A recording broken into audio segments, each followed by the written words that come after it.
not sure what happened, but we're gonna bring him back in. Let's see what's going on. Let's bring Bob back in.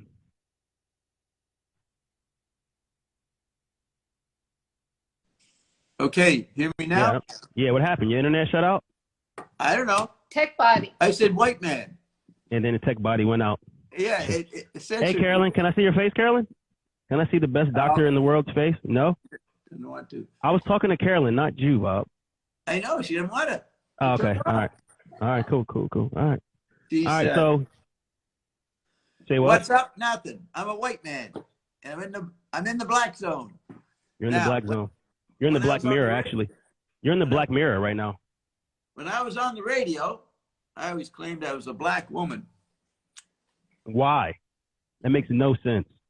Oh, Why no, would you do that? I actually said, this is in Toronto. I said I was a black lesbian woman. I was I was at the bottom of the social ladder as it was in the 1980s. You know, the most discriminated against gang of people, black lesbian women. I pretended I was one of them. I was beginning my revolution. Now I've gone to the top of society, and I'm in charge of everything. So what do you say to people that think when you say I'm in charge of everything? Like, what are you in charge of? I mean, I know. I mean, I've been around. I know what's going on. There's a lot of stuff going on. But how do you break that down? I mean, it sounds outlandish. I'm in charge of the chemical body. I'm the most in shape person on the planet. I'm the only one swimming up and down the coast of Maui every day. How many well, you didn't swim today, right?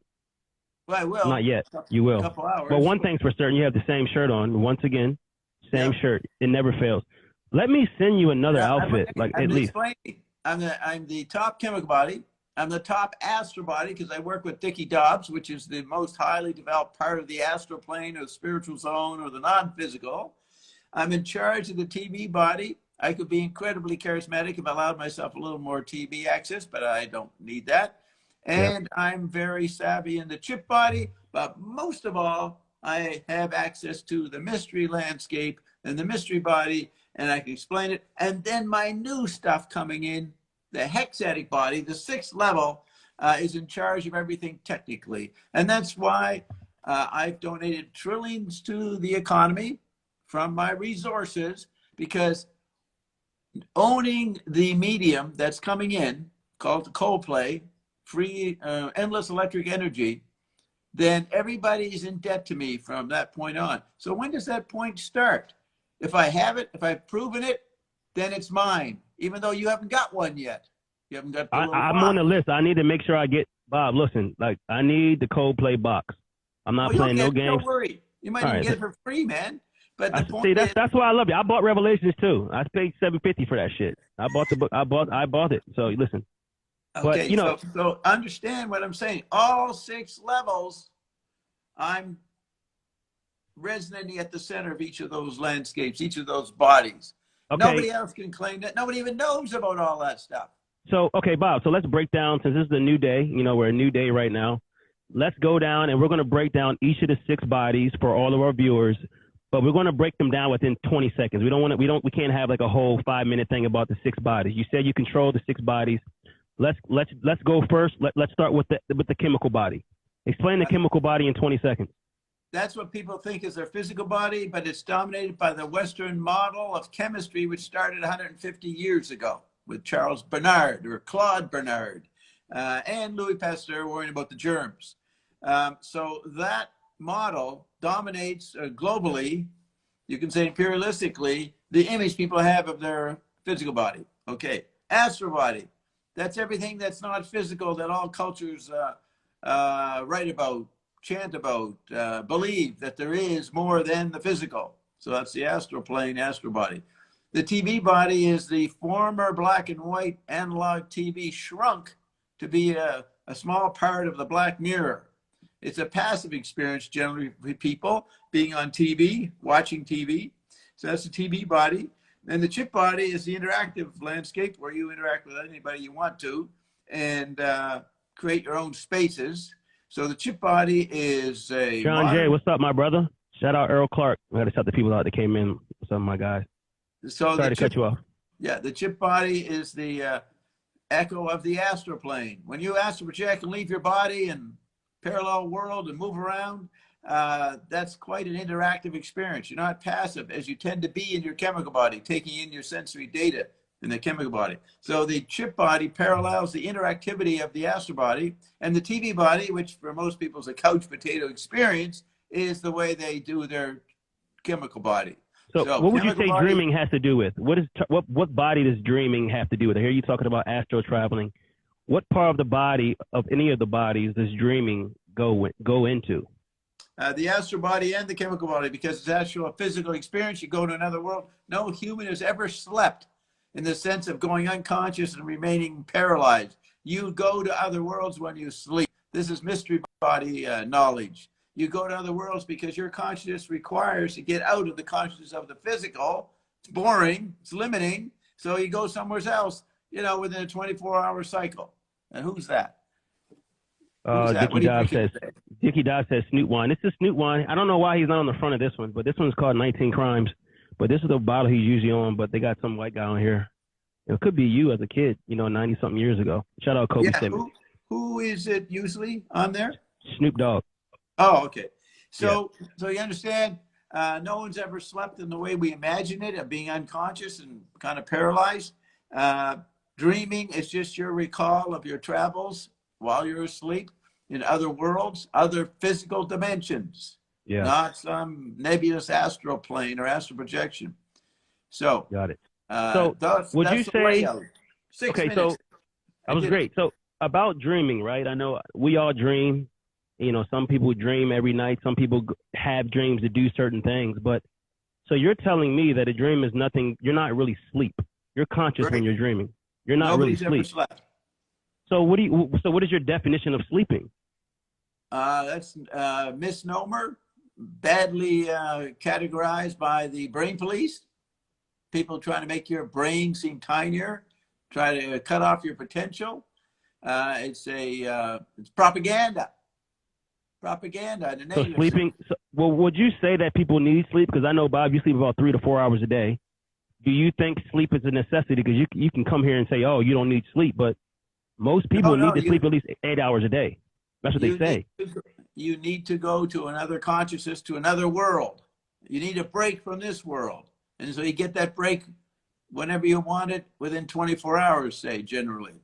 And if you come back and you're tired, that means you were very busy.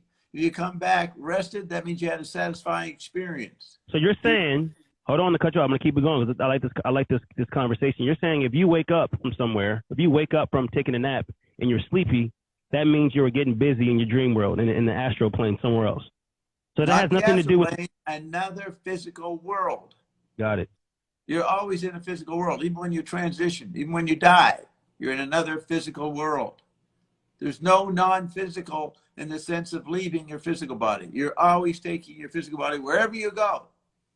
Or the experience of your physical body. You drop your clay, you drop your body when you transition, but you continue experiencing a sensory life, but it's another kind of a frequency. Well, can people, in your dreams, can you bring something back from that dream or in that world, that world that you say? Can you bring it back to the world that you're living in right now? If you realize that you're still living when you go to sleep, you can start to be conscious and plan things, discover things, rehearse things that you want to do in this world. So yes, the more control you have, the more useful it is to check out another world, another version of what you might think, and then accept that, bring it back, or develop another thing and bring it back. Or don't take anything. That's parallel world traveling. So that's parallel world traveling, what you're saying. So there's no such thing as really dreaming. Shout out Dante Draper. You're basically saying there's parallel world traveling. And dreaming is after image of your parallel worlding. And maybe as you get more hypnotized and think you're not going to any worlds when you sleep, and you think you're in your own body, that might create some aberrated thinking or dreaming and misinterpretation of your parallel experience. So probably dreams are pretty strange because they're a distortion. They're a schizophrenia that's misremembering what you actually experienced. So this is the amazing thing. No one has ever slept in the way we imagine sleeping, going unconscious, never unconscious. You're Mm. always somewheres. And think of Even that. if you don't remember it, even if you don't remember it, you're Right. always somewhere. So when you close your eyes at night and you wake up the next day, you went somewhere, but you just Yep. don't know what it is. But why do sometimes you see it, you remember it, and sometimes you don't? How do you define that? Say it again.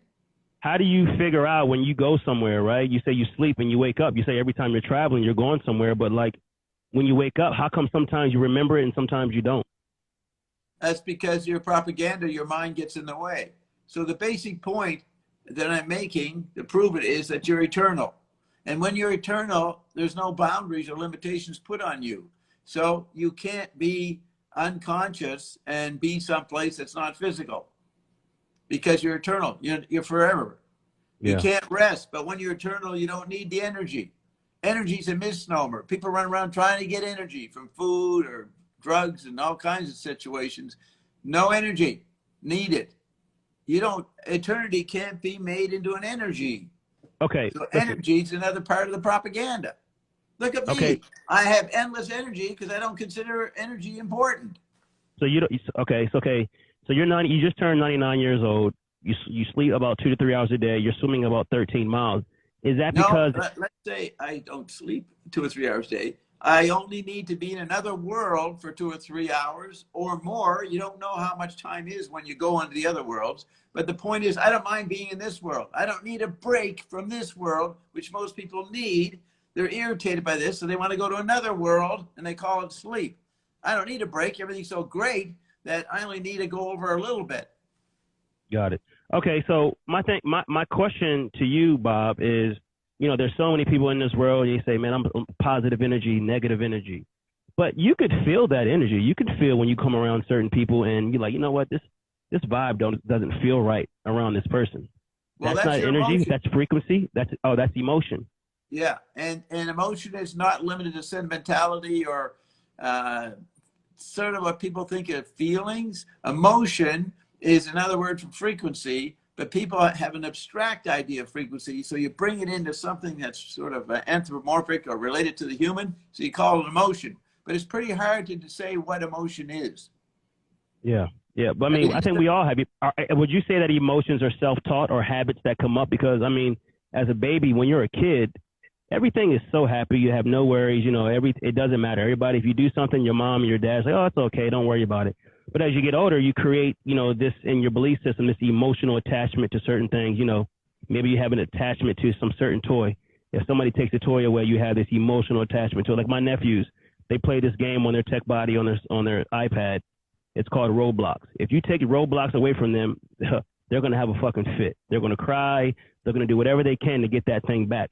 Where does that come from? Where all of a sudden do they have this emotional attachment to this thing?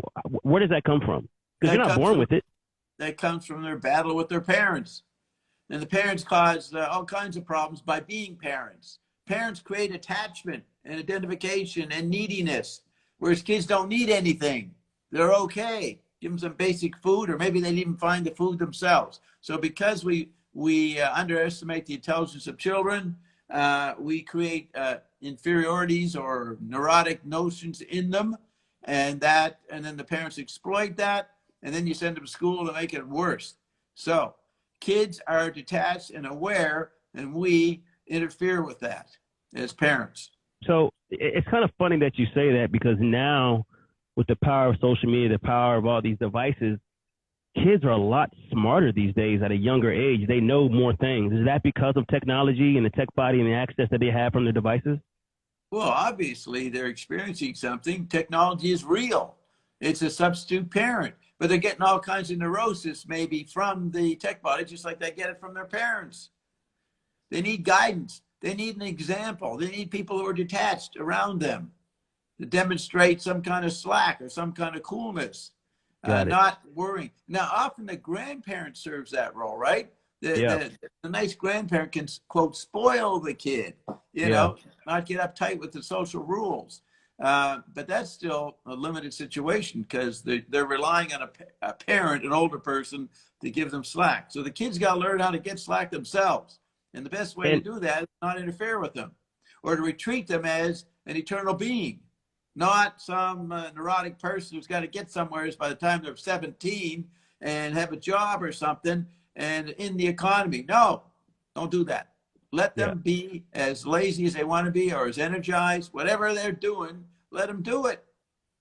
But what happens if you let them do it and then they turn to shit and they don't do anything with themselves? It doesn't matter. Let's say they get killed. Let's say they walk out and get killed. So what? You're eternal. Death is no big deal. Yeah. Okay. So I want to talk about slack. Are you ready to think about how death is no big deal and the best way to translate it is to let your kid die? That's a big threat on people. That'll challenge their belief or their confidence in eternity. Yeah. Yeah. I mean, I know, I want to get back to that, but you said the word slack, right? And slack is something that you always talk about and something that you live by. We live in a world right now where information comes at the speed of light. So it's hard to slack off anything because as soon as you see something, you want to engage, you want to get involved with it. But now slack is very, very important to human creators, to supreme beings, to godly figures. Why don't more people, how come more people don't identify with slack? Because when you think about slacking, you think you're not working, you think you got to be doing more. Like, you live by slack. I would say, if I could one word to define Bob Dobbs, is slack. Yeah. Where does this slack come from? Where did you learn this from? Was it the philosopher? Is it something that you picked up? Like, where does slack come from in your world? First of all, I think, Jack, let's call it that we live at the speed of thought. Thought's faster than light. We're a lot faster than what we imagine light is doing. So we live at the speed of thought. Speed of light. I mean, speed of thought. Yeah. ESP is what's going on largely among people today. And things are happening before they even experience them, which is measured by the particle, the neutrino. The neutrino is the particle that's about something faster than the speed of light. It's all about things that you are going to experience already happened. Yeah, that's pretty funny that you say thought, because fuck light. As soon as a thought enters your body, right when you have that thought, then comes the emotion connected to the thought. It's either a happy emotion or a negative emotion, right? Is that just a process that human creators live in and that you just picked up by living in this world? Thoughts come at the speed of light because you're seeing so much stuff on social media. You get a thought about something, then you have an emotional attachment to it, right? Is that kind of like the order of candor? Like, watch something, thought goes to your mind, then you have an emotional attachment to it. How does people get out of that zeitgeist or get out of that frequency of like, thought comes, I think about it, and then I say if I like it or not? Like, how do you get away from that? I mean, the tech body the social media is feeding you information all day, every day.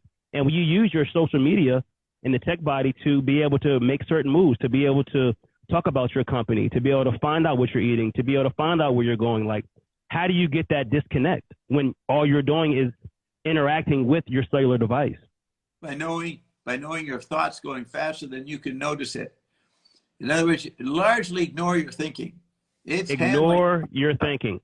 Yeah. Ignore your thinking. You'll hear it. You'll maybe encounter thoughts to it, but don't stop with some conclusion about it. So don't have a conclusion to your thought. That's what you're saying. Yeah.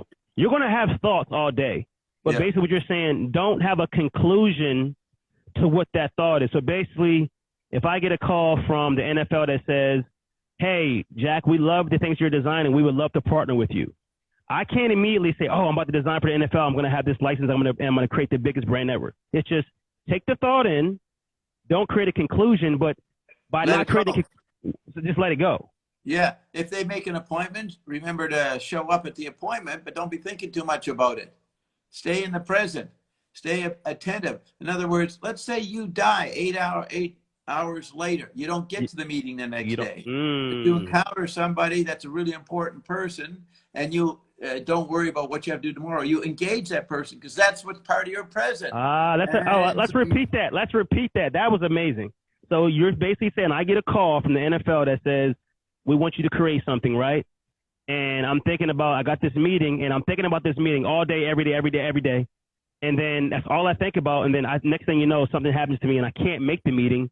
So I'm fucking up, missing out on the other things that could be happening in the now. So that's your example of letting it go, because if you try to come to a conclusion, are you saying you're going to miss out on new things coming?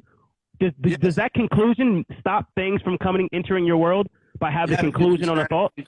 yeah, you start avoiding those thoughts or the ones that counter to the conclusion, and you miss the other ones. The point is, you may be transitioned in 8 hours, and what you're going to experience in that 8 hours, not knowing that you're going to be transitioned, could be very important for the transition. Reality brings these encounters to you that have a resonance more than you realize. So you always live for the present or enjoying the present, and whatever shows up, kind of accept it. That's slack. You have poise regardless of what's happening. So I'm going to the meeting and I get arrested for some stupid thing. Maybe it's mistaken identity. Don't get uptight. Know that that arrest is probably important. Probably 2 hours to say 20 minutes down the way, you would have got hit by a car. So Oh, shit. That's strong. Mm. So whatever's happening, take it as it's interesting. Like right now, I'm not thinking about tomorrow, or I'm not thinking about going swimming. I'm engaging you, and I don't know what you're going to do, but I'll be paying attention. Got it. Yeah. I'm not paying attention to Carolyn. I'm not worrying about my bride.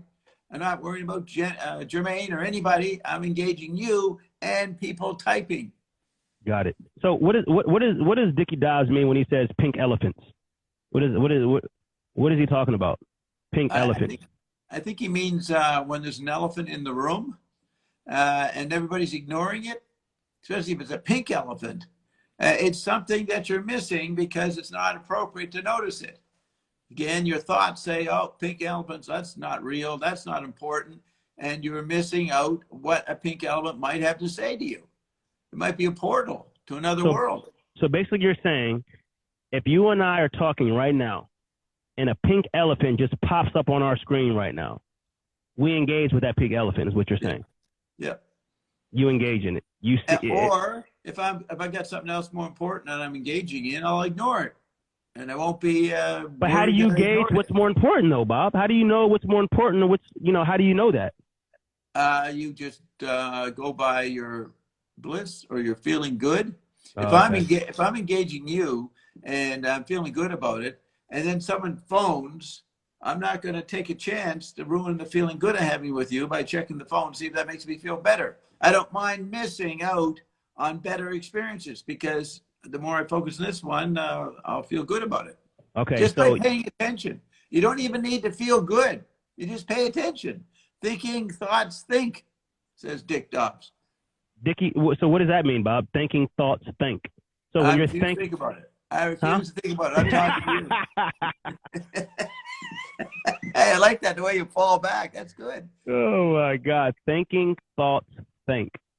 I mean, I think that's saying once you think a thought, you're then going to think about the thought.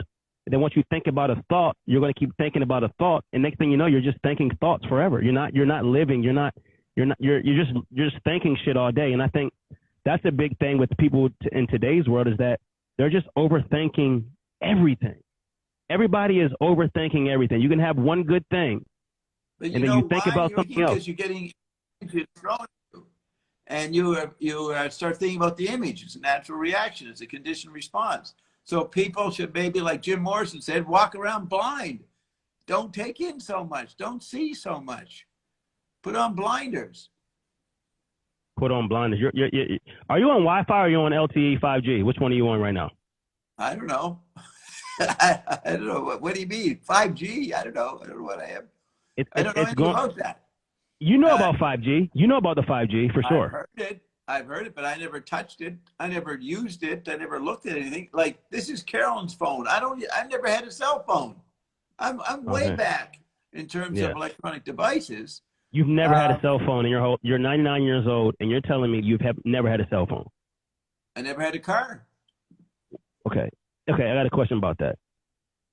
Is the reasoning of not having a cell phone or not having a car because you didn't want to have to deal with the after effect of having either of the two, or was it because you didn't want to have to learn how to drive or learn how to type a number or text message? No, I did have a license, 50 years ago. I can drive. I can't drive today because it's all automated. I don't even know what the buttons mean. But I don't want to drive. I get chauffeured. But the thing is, right. I don't engage cell phone. I don't engage. In a way, I emphasize my physical chemical body. So when I'm walking to the beach, I'm going to interact with someone that I encounter, may not happen. I'm not going to get distracted by my chip body. It's a time away from the chip body. And generally, I'm at home, I'm away from the chip body. I do use a computer, but at my own pace. I'm not going to get interrupted by people. I'm already getting interrupted enough by email, right? Yeah. The old stuff. Yeah. So I always keep it down to a minimum. I don't want to know anything about this technology. I can afford any kind of Well, repair. wait, Bob. Wait, I got to say something now. You said you don't interact with your emails, but one thing that we always say is if something happens, you need to engage with it and solve it at the time that it comes in. So if you don't engage in your emails, what's happening? I said I only engage in my emails. I didn't Oh, you say only engage. Oh, okay, Yeah. got it. And it's slower than texting, it seems to me. I mean, I once was forced to use a cell phone in Europe, and it was ridiculous. All these ads and noise was coming in. And then it would break. And I'd have to find some kid who knew how to put it back into operation. And they would tap it. They knew what to tap. I didn't know enough what to tap. Yeah. So Okay. it was a nuisance. So after that, I said, I'm not doing this anymore. And I watch people. I look for encounters. And I observe all the people who are doing this. And I think that's the stupidest posture today, is being like this, looking at your black mirror. You are dumb if you're doing that. Well, I mean, I would say that what you're saying, 95% of the people in the world are dumb because, I mean, but look, Bob, I get what you're saying, but you also have to think about that is the way that we get information. You don't get information by just walking out. What are you getting? The information is not talking to you. This is the tech body. It's playing with you. It's manipulating your perception. It's determining what you're going to see. You've got to stop relying on the chip body as much as possible for what you think is going on, because you're always going to be wrong. The chip body ain't your friend. And the tech body inside that, which is the sixth level. I forgot to go into the sixth level past the mystery body, which was the fifth body. The hexatic body has dominated everybody and is infiltrating the first five bodies, including the astral plane.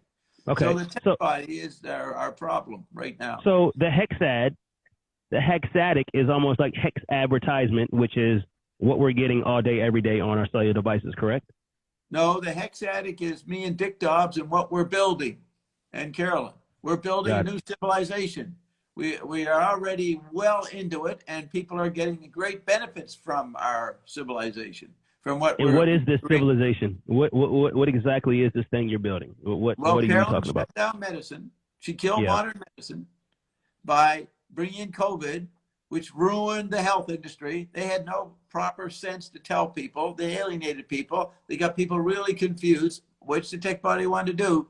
And then Carolyn is ready to offer her stuff, potent than anything else, in terms of the problems you are being told that you're going to live inside of, like viruses. Got it. These viruses are nothing when you're on our products. Nothing. 100%.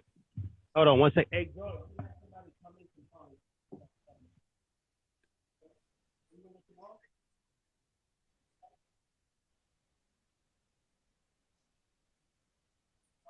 I'll put you at the door my store right now. 6 boxes, you said? All right, thanks, Joey. All right, bro. Bye. Who's that? That's my manufacturer. I'm delivering these hoodies for the MBPA. And so you had telling the me business. that they're done. You just did business there. Yeah, just did a little business just now on my computer, so I had to answer it because it's supposed to get there by Monday, so I had to make sure I got that call. But okay, so going back to this, speaking about COVID, speaking about the vaccine, right? I'm seeing that these vaccines are coming faster now. I'm back home. They're stupid. They're bad. Don't do them. I know, but let me get to that. How it's crazy that last month they said it was going to take like 6 months or a certain amount of time for these vaccines to come in, and all of a sudden, Johnson & Johnson, these new vaccines coming in, and they're coming in at the speed of thought. How does that happen, and why do you think so many people are so quick to jump in to get a vaccine for something when it's like you think about cancer and AIDS that have been around for decades? They don't have a cure for that, or at least they say they don't have a cure.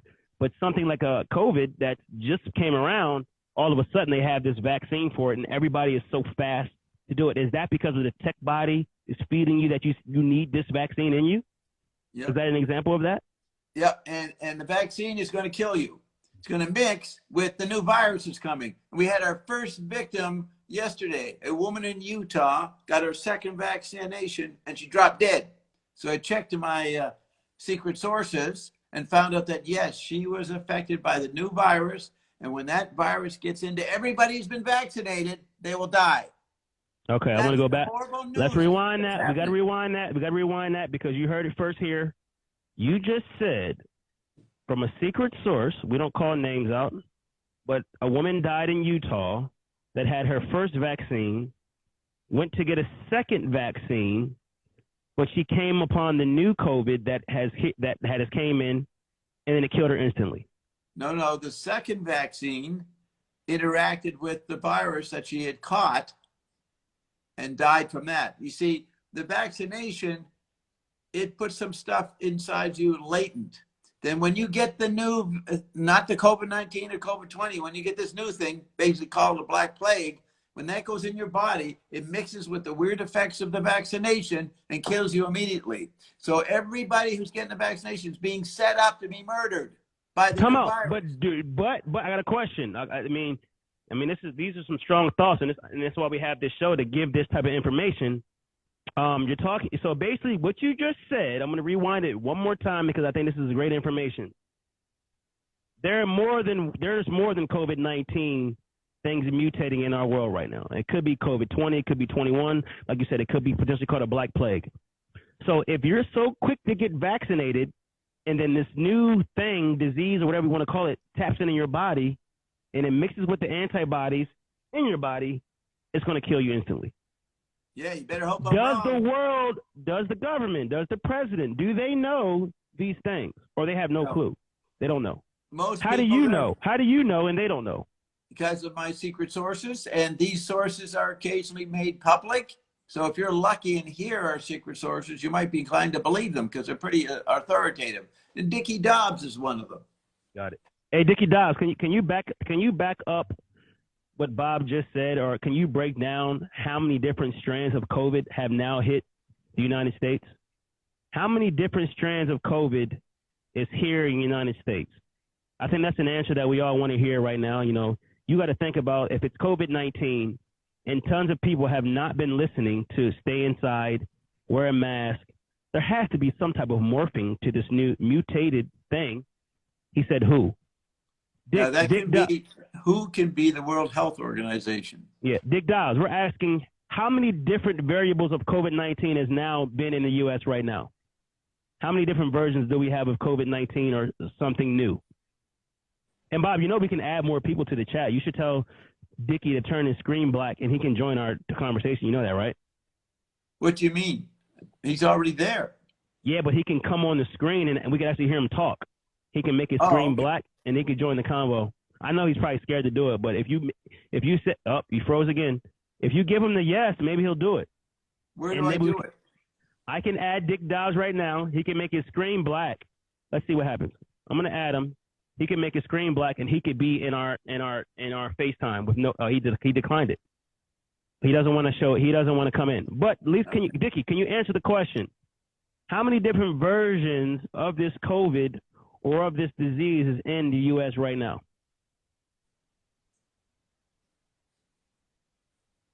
No. He said no.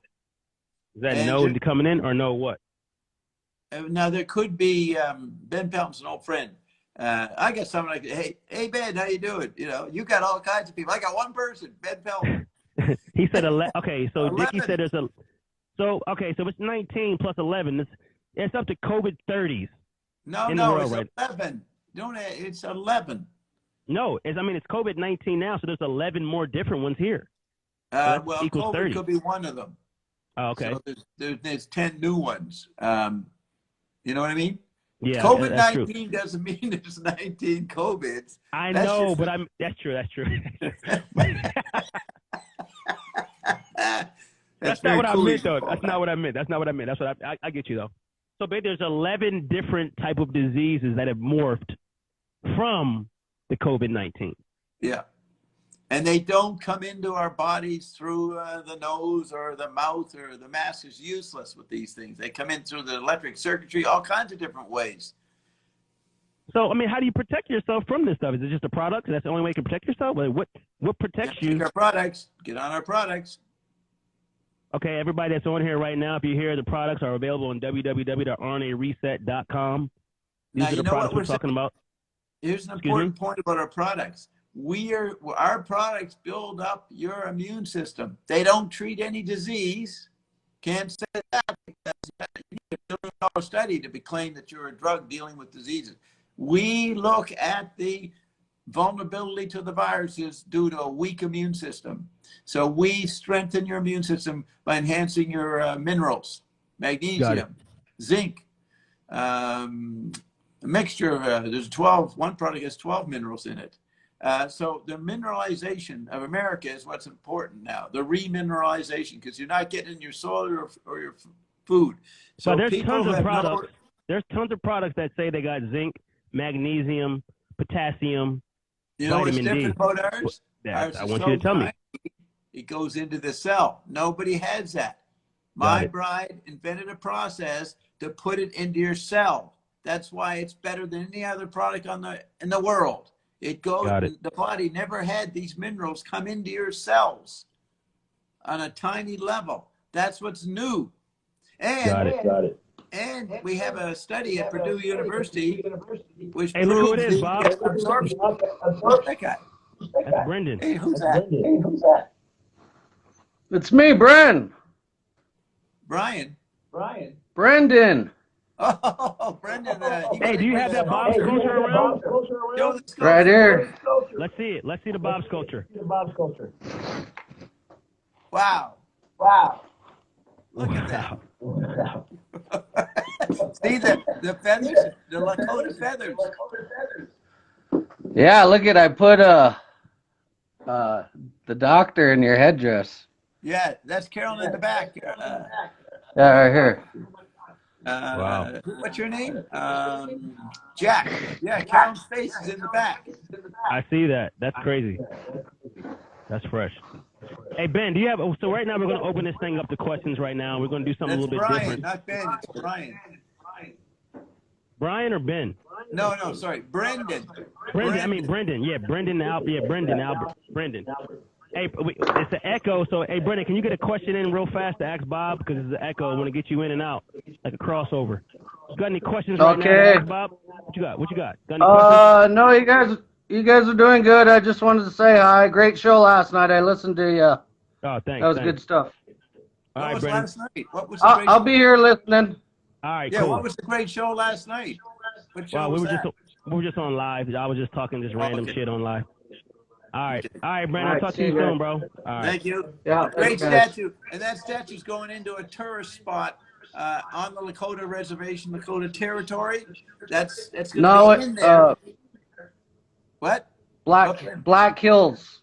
Black Hills in South Dakota. Kevin Costner's place, Tatanka Journey.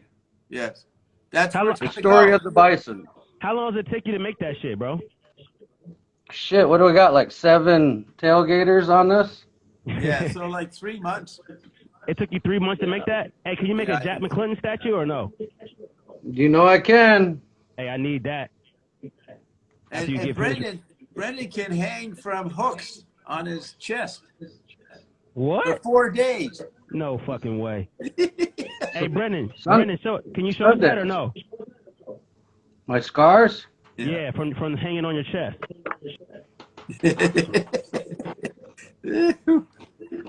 I don't know if you can see. All right, so what's the reasoning for hanging on your chest? Is this part of your part of their reservation and things like that? What is the meaning behind that? Sundance. It's our most sacred ceremony. Oh, nice. Offer flesh and trade for healing. Oh, okay. And what reservation? What is that? What's the name of the tribe? Cheyenne River. River. Sioux and Oglala Sioux, all the Sioux bands, Lakota, Nakota, Dakota. Oh, nice. Yes, what was they saying? Kyrie. Kyrie's a Sioux. Yeah, he talks about. Yeah, that's what I was about to say. Kyrie is really big in this native stuff. You know what I mean? And it's funny that all of a sudden, you know, that's what he's on, and it's Who's such a Kyrie? thing right now. Kyrie Irving, he's a basketball player. I just want to say, Jack, I'm doing white man outreach to you, the black race or whatever you guys are, and I'm doing white man outreach to the Lakota Indians. Nobody else is doing that. I know. Talk about uniting some shit. Talk about you. Yeah, exactly. Nobody Hey, Dickie, does I got you, Dickie. I'm just trying to promote my hoodie right now, Dickie. Give me some sales on the hoodie. That's why I got the hoodie on. You know, I'm hot as shit right now. I'm not gonna lie. That's why I got the clothes on. I'm trying to promote this Jack, hoodie. Give me some sales, Dickie. Hey, Doc, stop it. Pay attention. You're fucking jumping into another fucking dimension with this sales talk. No, I was talking to Dickie. You understand that Brendan is presenting me to the Lakota people as their savior. Got it. He is. It's a Hey, crazy. Brendan, It was would you back that? foreseen. Yeah, it was foreseen. Fool's Crow, that rock that fell inside the Sundance Circle, it's got to mean something. And I traced it all the way back to Pop here, or Bob. Yeah. Yeah, we John 68 was on the rock in 1969 when Fool's Crow was doing the Sundance. Was he doing the Yeah. Sundance? Yeah. And he So it wrote fell about in the What exactly is the Sundance? The only Sundance that I know, they talk about the Sundance Festival, which is a movie thing. That's where I hear Sundance. But No, where it's does it not. come from? It's What not is the Sundance Film Festival. Yeah, what is Sundance? That's the only time I've heard the term Sundance. What is Sundance? It's a ceremony. It's a Lakota Sioux ceremony And what exactly? where you fast and suffer pretty much for 4 days, no food or water, just dance, and sun hang, up till sundown. and hang from the hooks.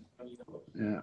No, See, so the flesh is the only thing you own, legitly, to trade with the Creator for whatever the hell you want. do you think that the Sundance Festival got that from the Sundance this ritual, or is it something different? No, that's just No, That's just something Robert Redford would have been into local Indian culture. He's an ecologist and all that stuff, eco-fascist. So he would have tried to honor the First Nations culture. Okay. yeah. Well, there was that movie way back when, Man Called Horse. Remember where he was the white guy and they actually hooked up eagle claws to his chest and pulled him up through the. It would have been like a Earth Lodge type of deal, not a tree in the middle of a Sundance circle. Yeah, Redford Like meant ours, that. no. Redford was trying to translate a physical tribal ritual, into a TV body ritual. That's what he was attempting Right. to do. Translate it into a week-long intensive sweat lodge of good films. You know? I suppose I never looked at it that way. Yeah, challenging cinema. Challenging cinema. Oh shit, Jack's getting naked. He always has to for some reason. That's that wine. That's that wine kicking in. That's that wine kicking in. Show them tats. When I take the shirt off, you know it's time to get spicy. Hey, Brendan. So man, I want to say thank you for coming in. Thank you for giving us your positive energy. We'll see you tomorrow, my brother. Thanks a lot. Thanks for You the bet. See statue. you guys. Yeah, See you later, great bro. statue there. Great sculpture. Thanks, guys. Yep. Talk soon. You know, how did anybody can pop in, Jack? How does that I'm done? trying to. Hey, Brendan, can you hang up? Because I don't know how to extra you out. You bet. I'll get out of here. All right, thanks, man. Alagola. Secret All right. code word. All right, so Bob, right? Hell yeah, says Dickie.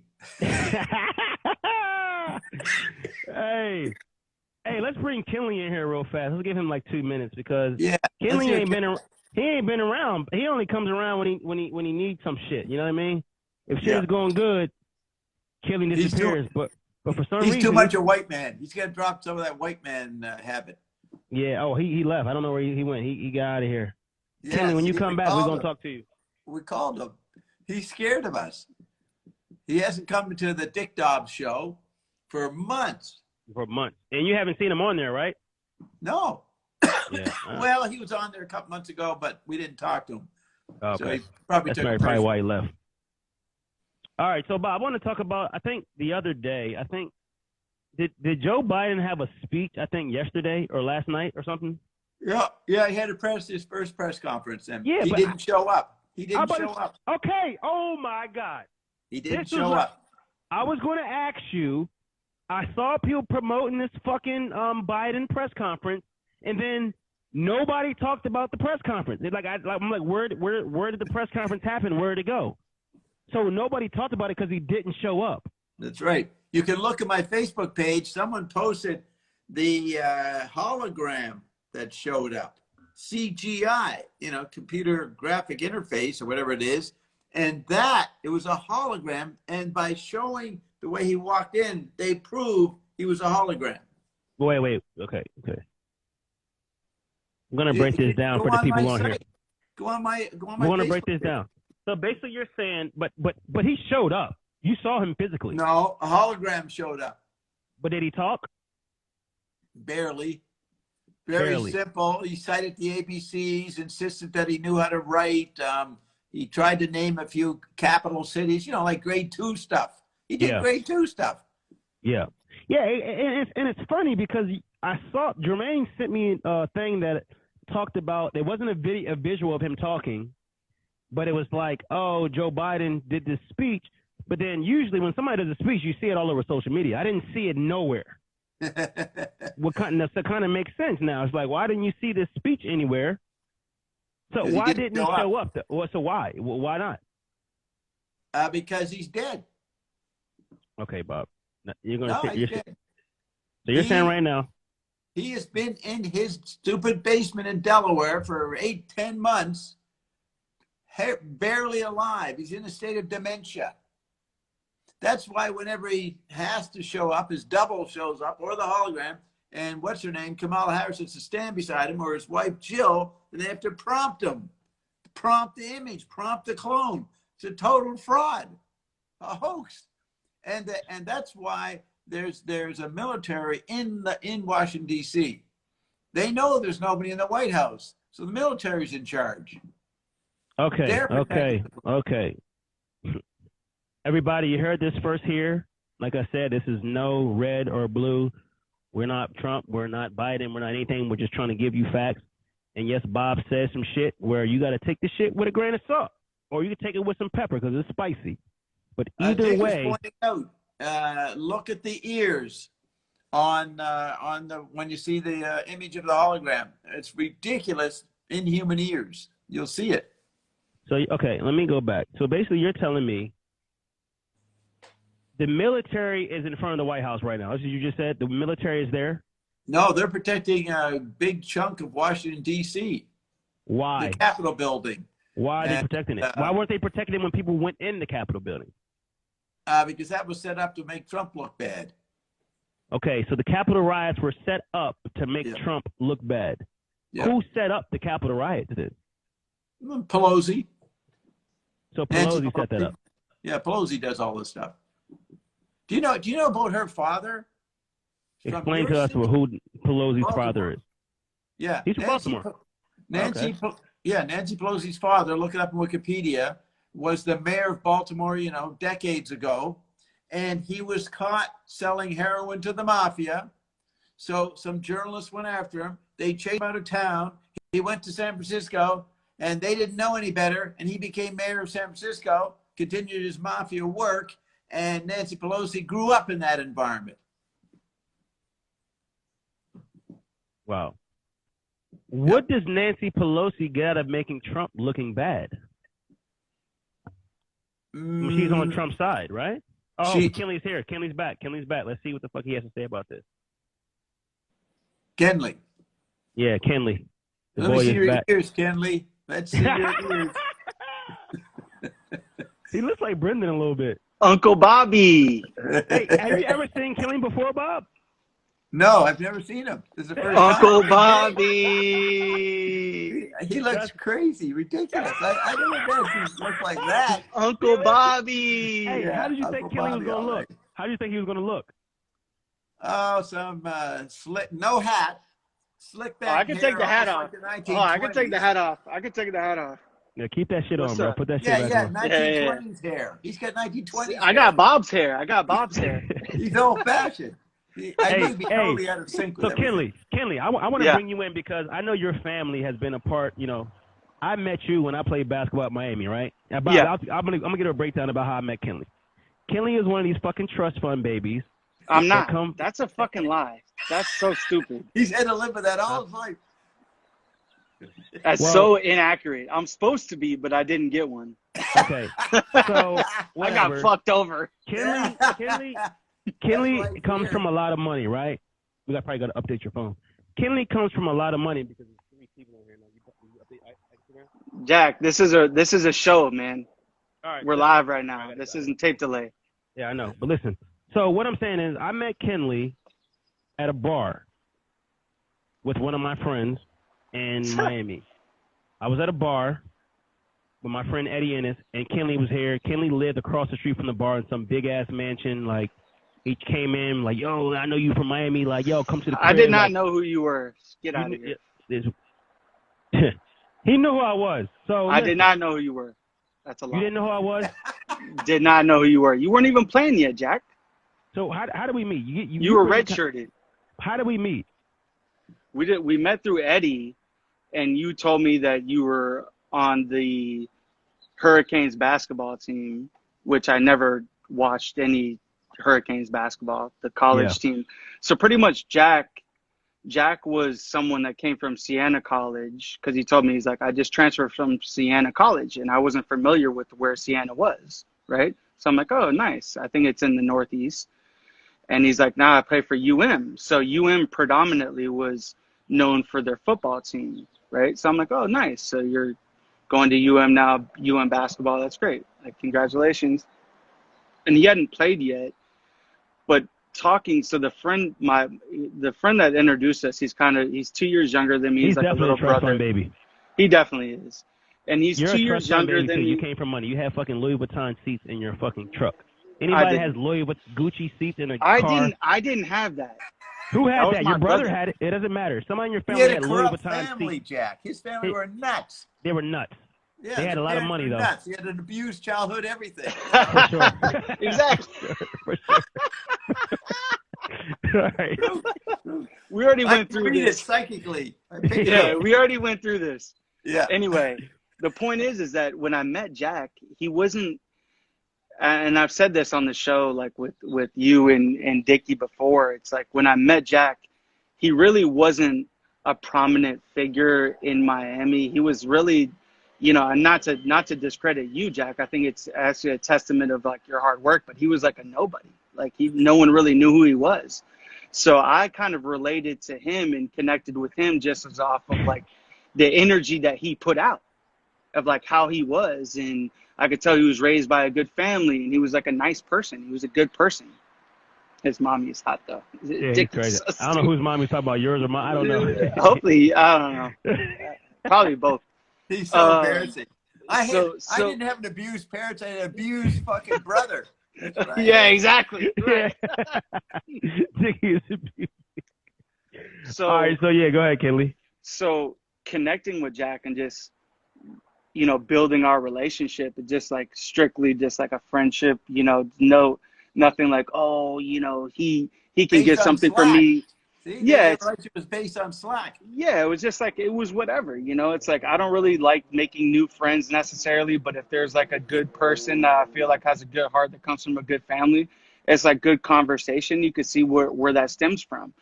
And literally what happened, Bob, in that 7 months from me seeing Jack as walking around that same bar, which was in a prominent area. Shout out Green Street. Shout out Green Street. If yeah, you're from shout Miami, out you Green know about Street. Green Street, Coconut Grove. Yeah.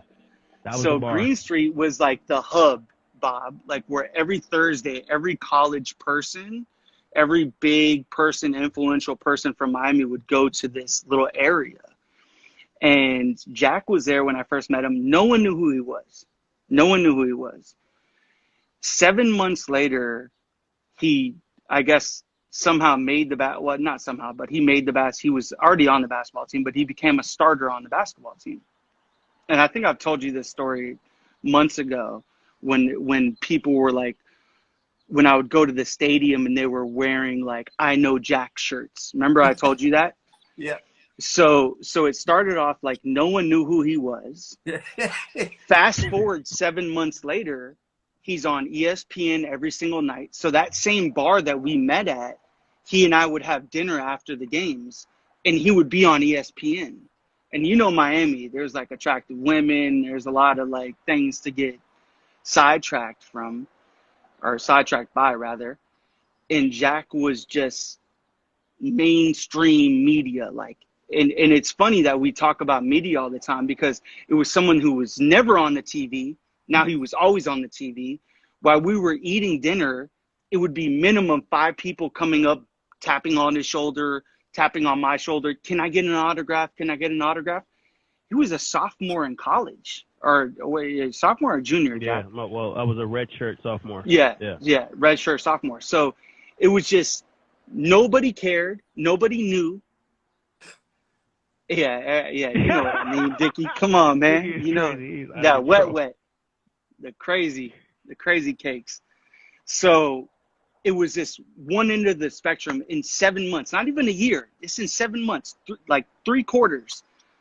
Why? It was Because just, he was so good on the team? Yeah, like he got an opportunity.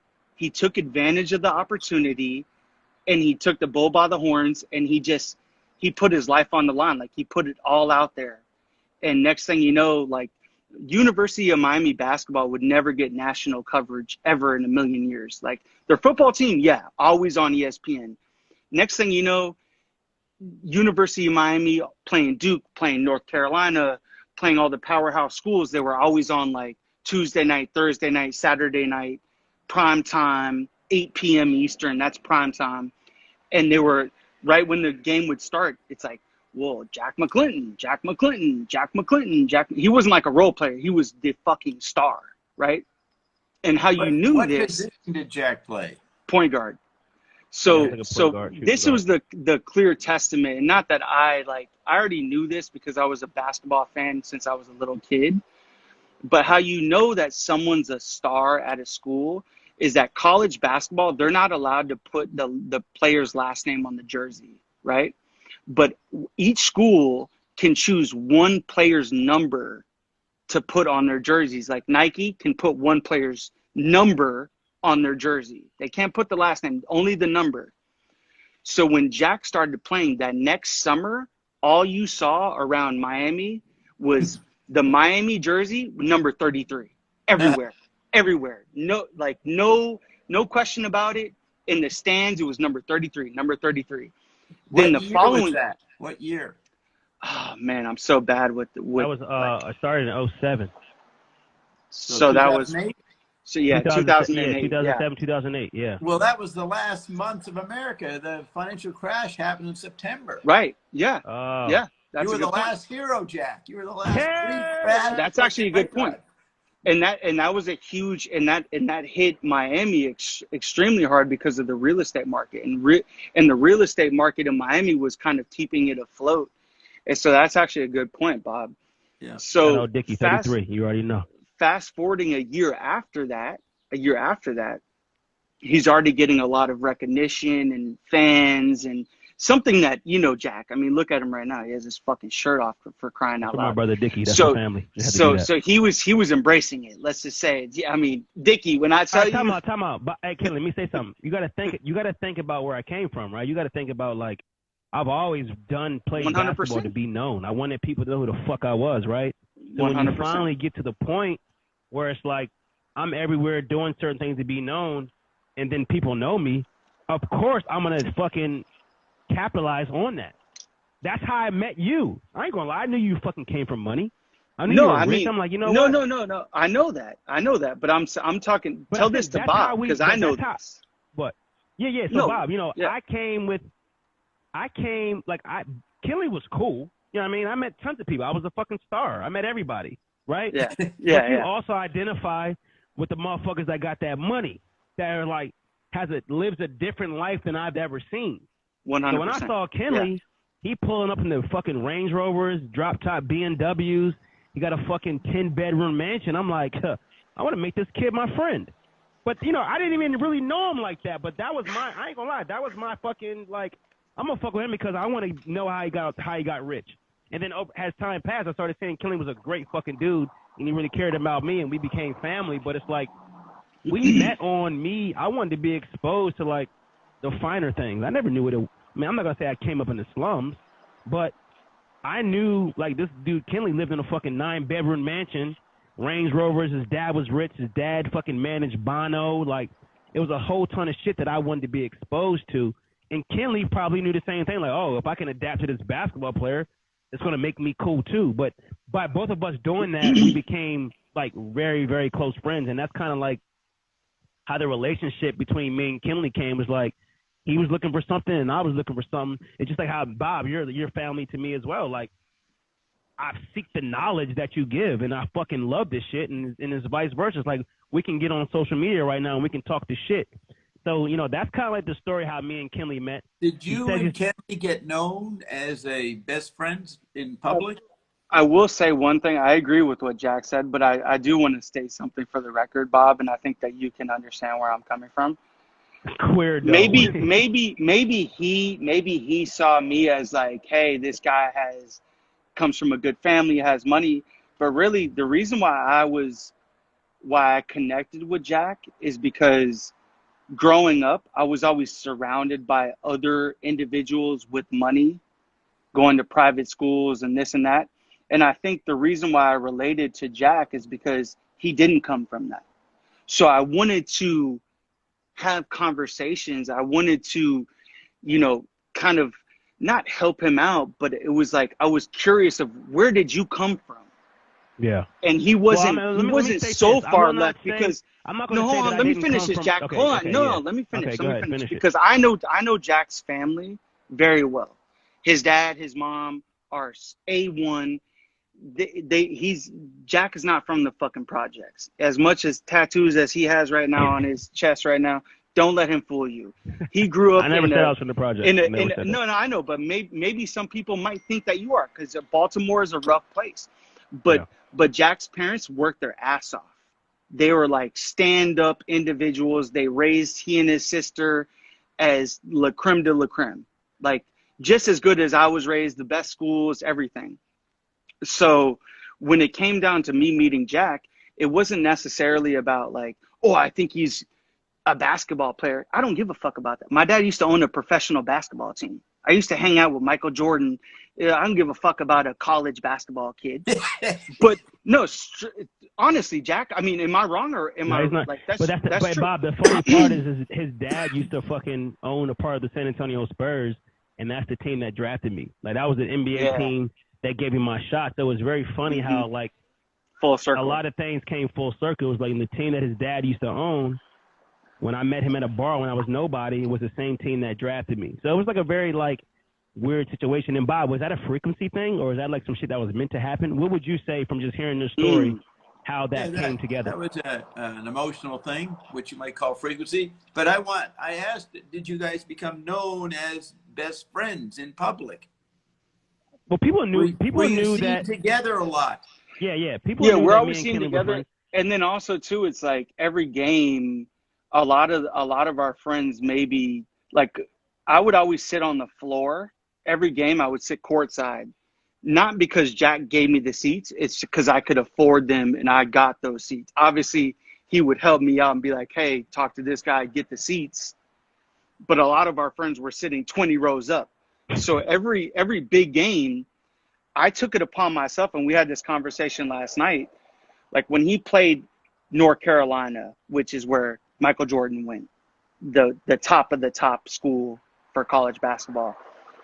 I was sitting center court, on the floor, you know, and I was talking shit to the other team because I was so passionate about my friend, what he was going through, that I like I wasn't playing, but it was that I cared about him so much and I know he was battling them that it was my battle too, right?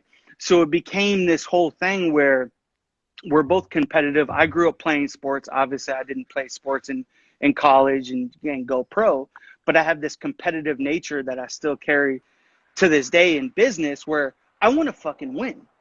And the people that I care about, I want them to do well. And I will do anything in my power to make sure that my family And my friends that I have very little of, like my best friends, I can count them on one hand. I'm not the guy that has 20 best friends. I don't believe in that because I'm expending energy on people there's no substance, right? So Jack is one of the guys that I consider a best friend. So when he was going through the battle of a game, I felt like it was my prerogative to get there and get into his opponent's heads. You know, they saw us, you know, doing our little handshake before the game, talking. I would talk shit to his opponents. And even to this day, I mean, like after it was 10 years removed, I've met some of those guys that were on North Carolina and Duke that were playing against him that he's friends with now. And they were like, yo, you're fucking crazy. You were sitting on the floor talking shit in my ear because I didn't give a fuck. I'm supporting my friend, right? Yeah. But the evolution of how it started it wasn't that, I thought he was going to be a big time basketball player. It was more so I wanted to connect with a genuine soul, a genuine individual, which, you know, that's why you invited him out to your compound in Hawaii, because you could tell, obviously Jermaine helped that, but you could tell that Jack is a very genuine individual, right? We gotta let Bob answer that. We gotta let Bob answer that. Is that why, Bob? Like, why the fuck would you let me stay in the compound for 3 months? I want to spend time with Jermaine. I'm into women. Fuck you, Bob. Yeah, I don't blame you. Fuck you, got both of you. I don't blame you. Jack grew on me. He grew on me after a while. But you know what's funny is that, like, speaking of Jermaine, is like I was so close with Jack for numerous of years when Jermaine wasn't in the picture, and there was other females in the picture that were extremely attractive but didn't have the character of Jermaine. And when Jermaine came into the picture, that's when everything changed. Right. It was always very on edge, even me, like on edge. We don't know what life has to offer. We don't know what next year is like. We don't know what's going to happen next year. And it's funny because I think at the start of quarantine, I showed Jack a picture in 2017, 2018, one of my last houses. Jack brought over a bottle, which were the RNA reset, were the drops with the old packaging, the old logo.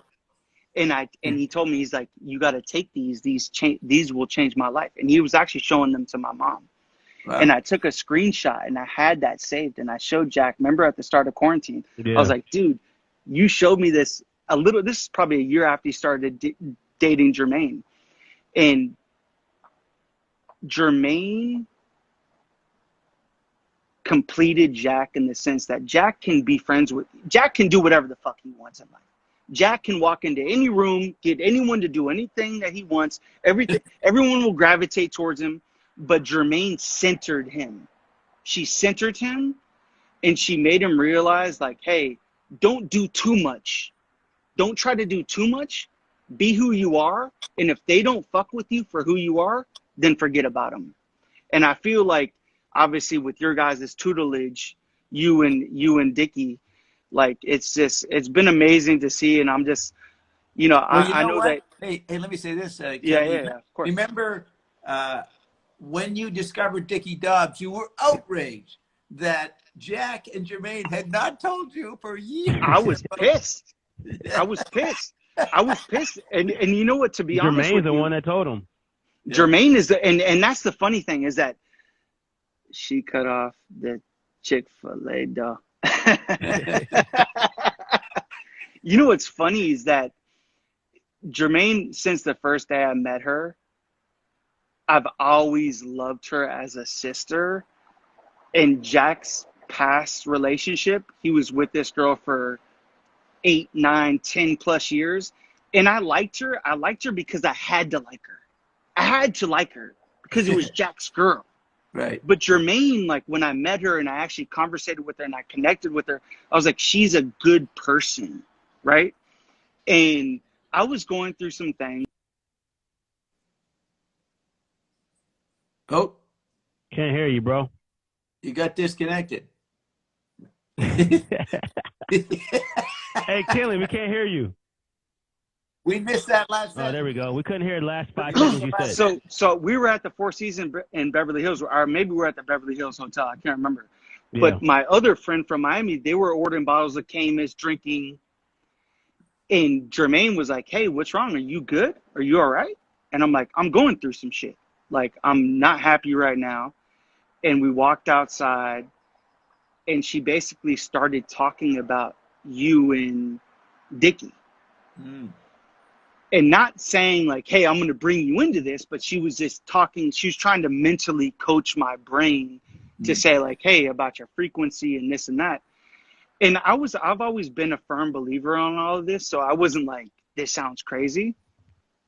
But I will say, as much as I love you, Jack, and I know that you like helped this, but really the one who I have to really thank is Jermaine. Jermaine Yeah, really for is sure. the Me one too. that took the bull by the horns and like brought me into this. She didn't ask Jack. She was the one that saw me fucked up in a bad place. And knowing that I'm a good person and that I connected with her, and she brought me into your guys' atmosphere, so to speak. So I'll remember it like it's yesterday, Bob. The first time that Okay. I got on the phone with you guys, I Yeah. was Now, so when you nervous. did, so you did not know what Jermaine was telling you. You didn't feel they should have told you earlier until you got on and listened to Dick, right? That's Right. when you realized you had been missing something. Mm-hmm. Yeah. Yeah, because initially it sounded good, but Yeah. I'm very, skeptical of Yeah, everything. he's a trust fund baby. He has access. The It's same people not. that You Oprah got to talks stop to. saying Let, that. let me say something now. That Bro, when sounds you so come, stupid. I know, but when you come from money, you You're have such an access. idiot. When you have money, you have access to shit that most people don't have access to. Like, you're hanging out with Bono. You've done songs with Justin Bieber. Like, your dad is hanging around Oprah, so you have access to shit that the average person doesn't have access to. Whether it's a medium, whether it's psychics, whether it's fucking anybody. So you've Okay. experienced. So you know what? You bring in the 5-body model. He's not a chemical body trust fund baby. He's a TV and chip body trust fund baby because he had Exactly. access to the media world, to He the had virtual access to all world. that shit. Exactly. Yeah, that's a different kind of special privilege. Yeah. Which is, Special how do you privilege. define that? What is that? What you said is the TV what? I'd say TV body iconographic TV body. charisma. The TV TV body body. iconographic charisma. Okay. That's what you had access to the real wealth in our society. It's not physical wealth anymore. It's software wealth, information wealth. And if you're near what is purported to be significant, you're a trust fund privileged kid on that level. So it's never been said before. I made a discovery here.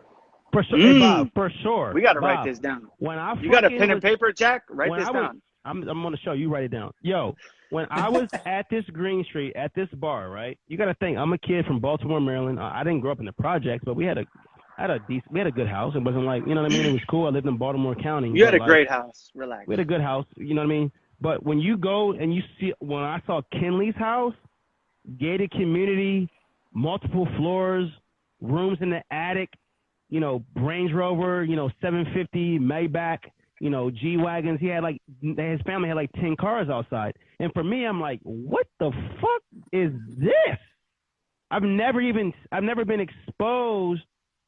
Yo, Joy, Jackie, show Bob your penis like you did last night. Penis thing. Where was that at? Yeah, Bob's getting jealous. I didn't know I had, I'd be stripping sometimes. Last on the live. night he went off the cuff. Jermaine covered Bob. it up for like 5 seconds. But anyway, when I saw that, it really opened me up to like a whole different, like we talk about mental capacity. Like, you only know what you know, right? You only know what you're exposed to. And when I saw the shit that Kinley had, it was like, oh, I got to have it. Because I've been around NBA guys. My friends are NBA guys. I've been around all that. But it's NBA money, and then there's like different money. 10, 11 cars outside, 10, 11 bedrooms, fucking 17 flat screens, all the jacuzzi in the house, pool in the house.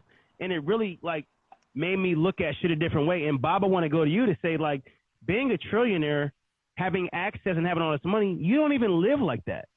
I mean, you have a huge house. You have 2 compounds on a golf course. You got a 100,000 square foot facility. But, like, do you think the fact that you don't allow that to dictate your mind, it keeps you to keep getting more money? Or you don't even fucking care about money, huh? No, I'm not He interested. doesn't.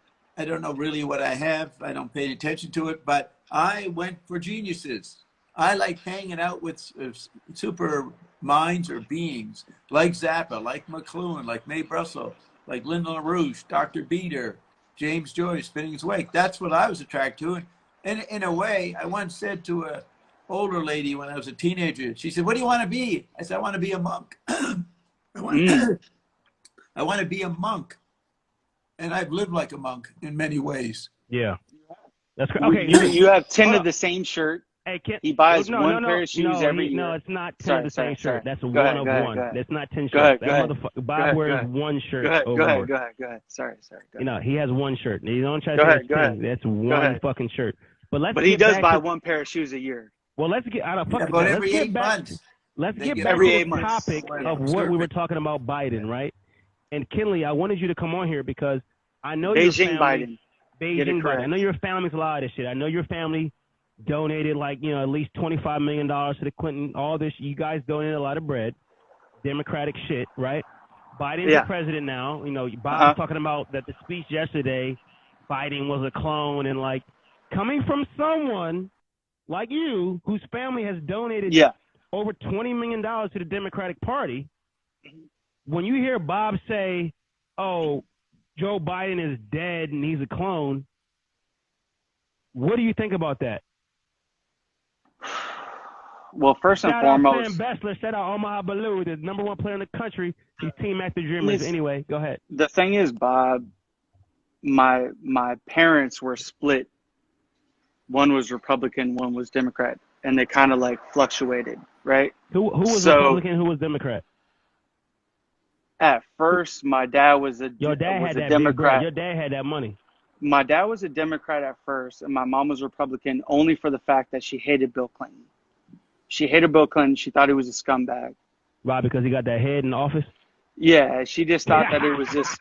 Yeah, no, I'm being honest with you. Until she met him in person and had dinner with him and hung out with him and realized, hey, this guy's just doing it for the culture. He's doing it for media. It's a persona. It's a persona, not that So you're saying Bill Clinton got head for the culture, basically? I'm not saying that. Okay. No. What I'm saying is he's very charismatic. He knows how to do it. Like Donald Trump. He's very similar to Donald Trump. He's very he knows how to embrace and get people to like him, right? So the head thing is out of the picture. That was just why she didn't like him. She thought that he took advantage of people and whatever the case may be. And it is what it is. Let me ask you a question, Kelly. If you were the president, would you catch some hair from somebody if you were the president? 100%. Okay, what was the question? I said if Kenley was the president, would he catch head from somebody? He said 100%. But go ahead, Kenley, continue. Maybe not in the Oval Office, but of course. I mean, come on. You know me. You would have definitely caught it in the Oval Office. Maybe. Definitely. She'd have came in and said, "Let me get on that." You'd be like, "Ah." Maybe. Try to get sidetracked. Continue. But anyway, going back to the situation in regards to Beijing Biden, it's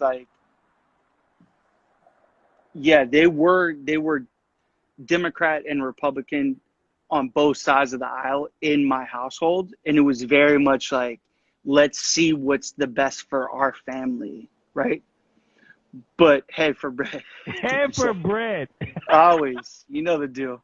So Kelly gets head for money. Kelly's a gold digger, ladies and gentlemen. You got to get the fuck out of here. So anyway, my thing with Beijing Biden is he's so protected that he can't even speak. They won't let him speak, so he has to be a clone. They won't let him. What do you mean they won't let him speak? Who is they? So his team, his media team, if the media starts asking him, if they bombard him with questions like, "Joe, President Biden, why is this? Why are you doing this? Why are you doing that?" And he has his mask on, which is, it's almost set up perfect for him, right, Bob? He has his mask on. They don't see what he's saying. And he just looks and he's overwhelmed. And he's and everybody's saying him, "All right, that's enough. That's enough. We're done. We're done. We're done. Leave. Exit stage left. Exit stage left." And he leaves. And he literally doesn't answer any fucking questions. He doesn't. It could be you or I up there with his face, and he doesn't say anything. Yeah. It's fraud. It's disgusting. It's so bizarre. So the shit that Bob's saying about Joe Biden being a clone and not saying anything, and that he's been in his Delaware apartment, dementiaed out, almost dead, being around money, funding these Democratic parties. Like I've said, bro, you showed me checks because you're fucking the trust fund, baby. You want to show off. You showed me a $20 million check that someone cut. I'm just going to be real. We're on the live. If you hear it, right? You showed me a $20 million check that your family sent to these fucking the politicians. Do you think what Bob's saying is off the wall about saying that Joe Biden's a clone? Is that like...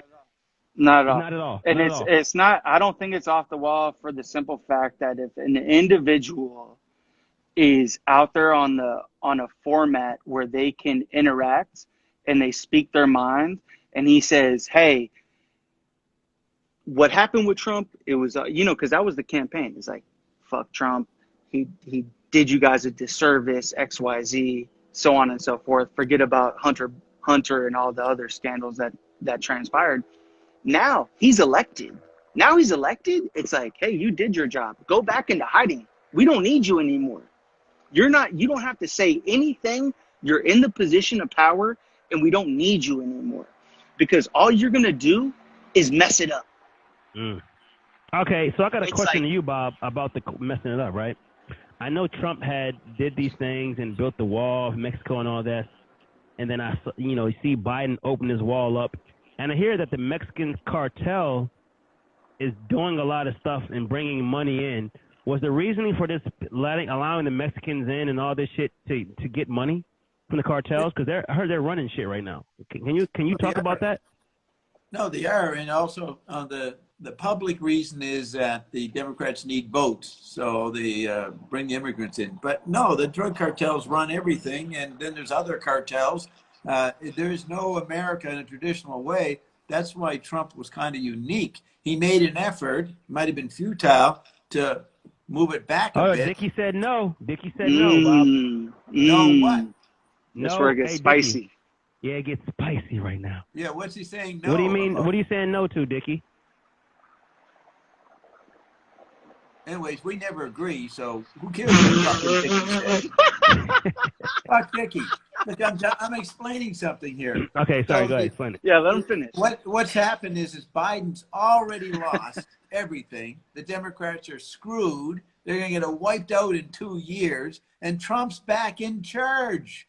And people don't realize this. And the Republicans are sitting back watching the Democrats eat each other up, which we're going to see over the next couple of weeks. And then they're going to do the 25th Amendment on Biden.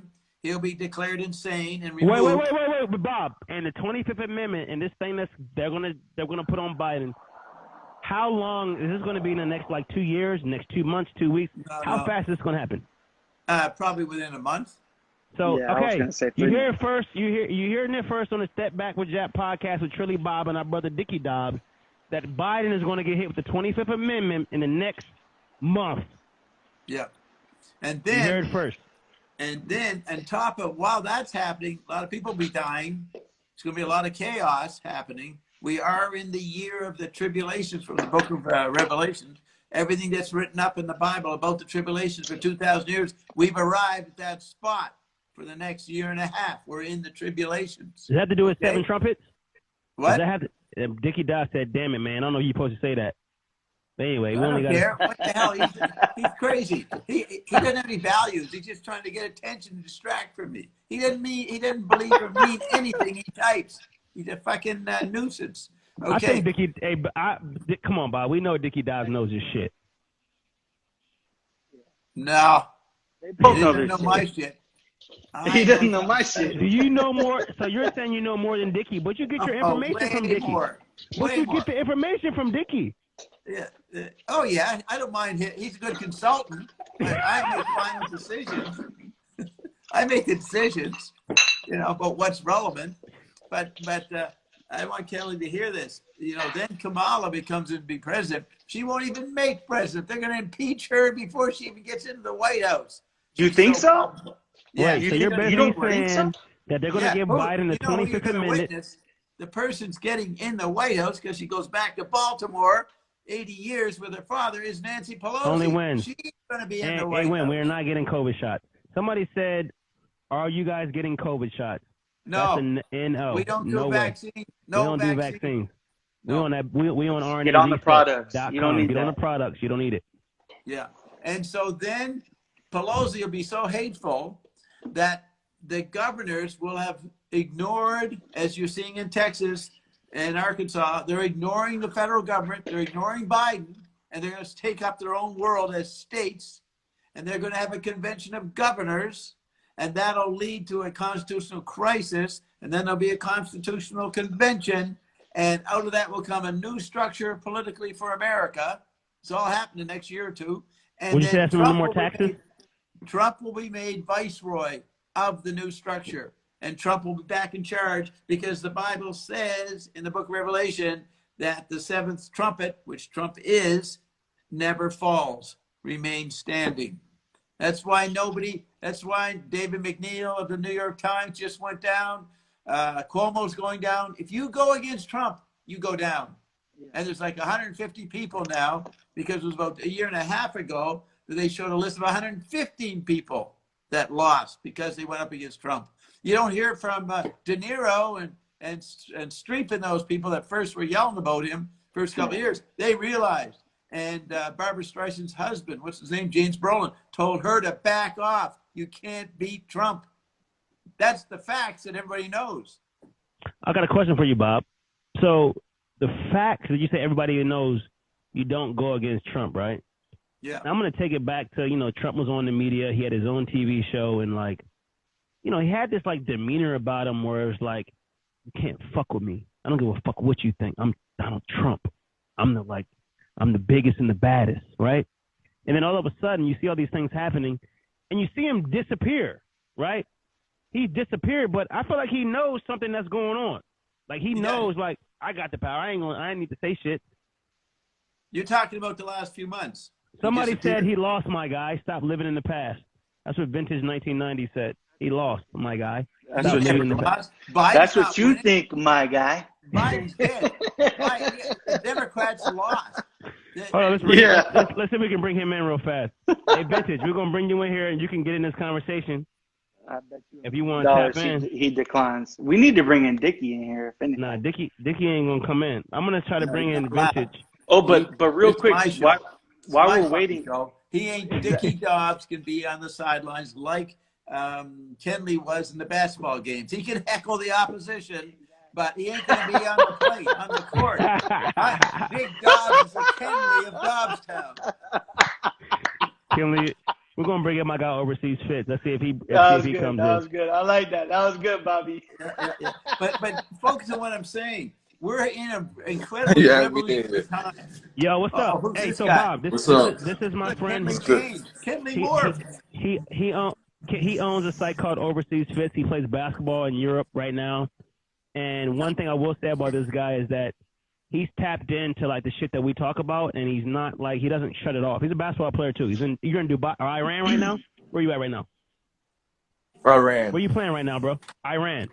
So what do you think about the shit that you hear us saying right now? What do you think about this shit that we're talking about? I mean, this is some off the wall shit. You hear Biden's a clone. Does this shit sound crazy to you? What are your thoughts on this? Nah, it sounds crazy. That's why I try to jump in when you're on live a lot of the times, because I hear a lot of things I don't understand. I don't really be knowing. So sometimes I do my own little research. When I hear stuff, I'm like, man, let me do some research. I go and do some research. You don't see certain things I talk about. You can't even find it. But it's good because it's good because it's answers and stuff we don't know. You feel me? So you obviously y'all tapped into something we don't got access to. So that's definitely dope. So that's why I try. Let me say one thing, Jack, real quick. Yeah. Buddy, you think that this is crazy, but you live in Iran? Mm-hmm.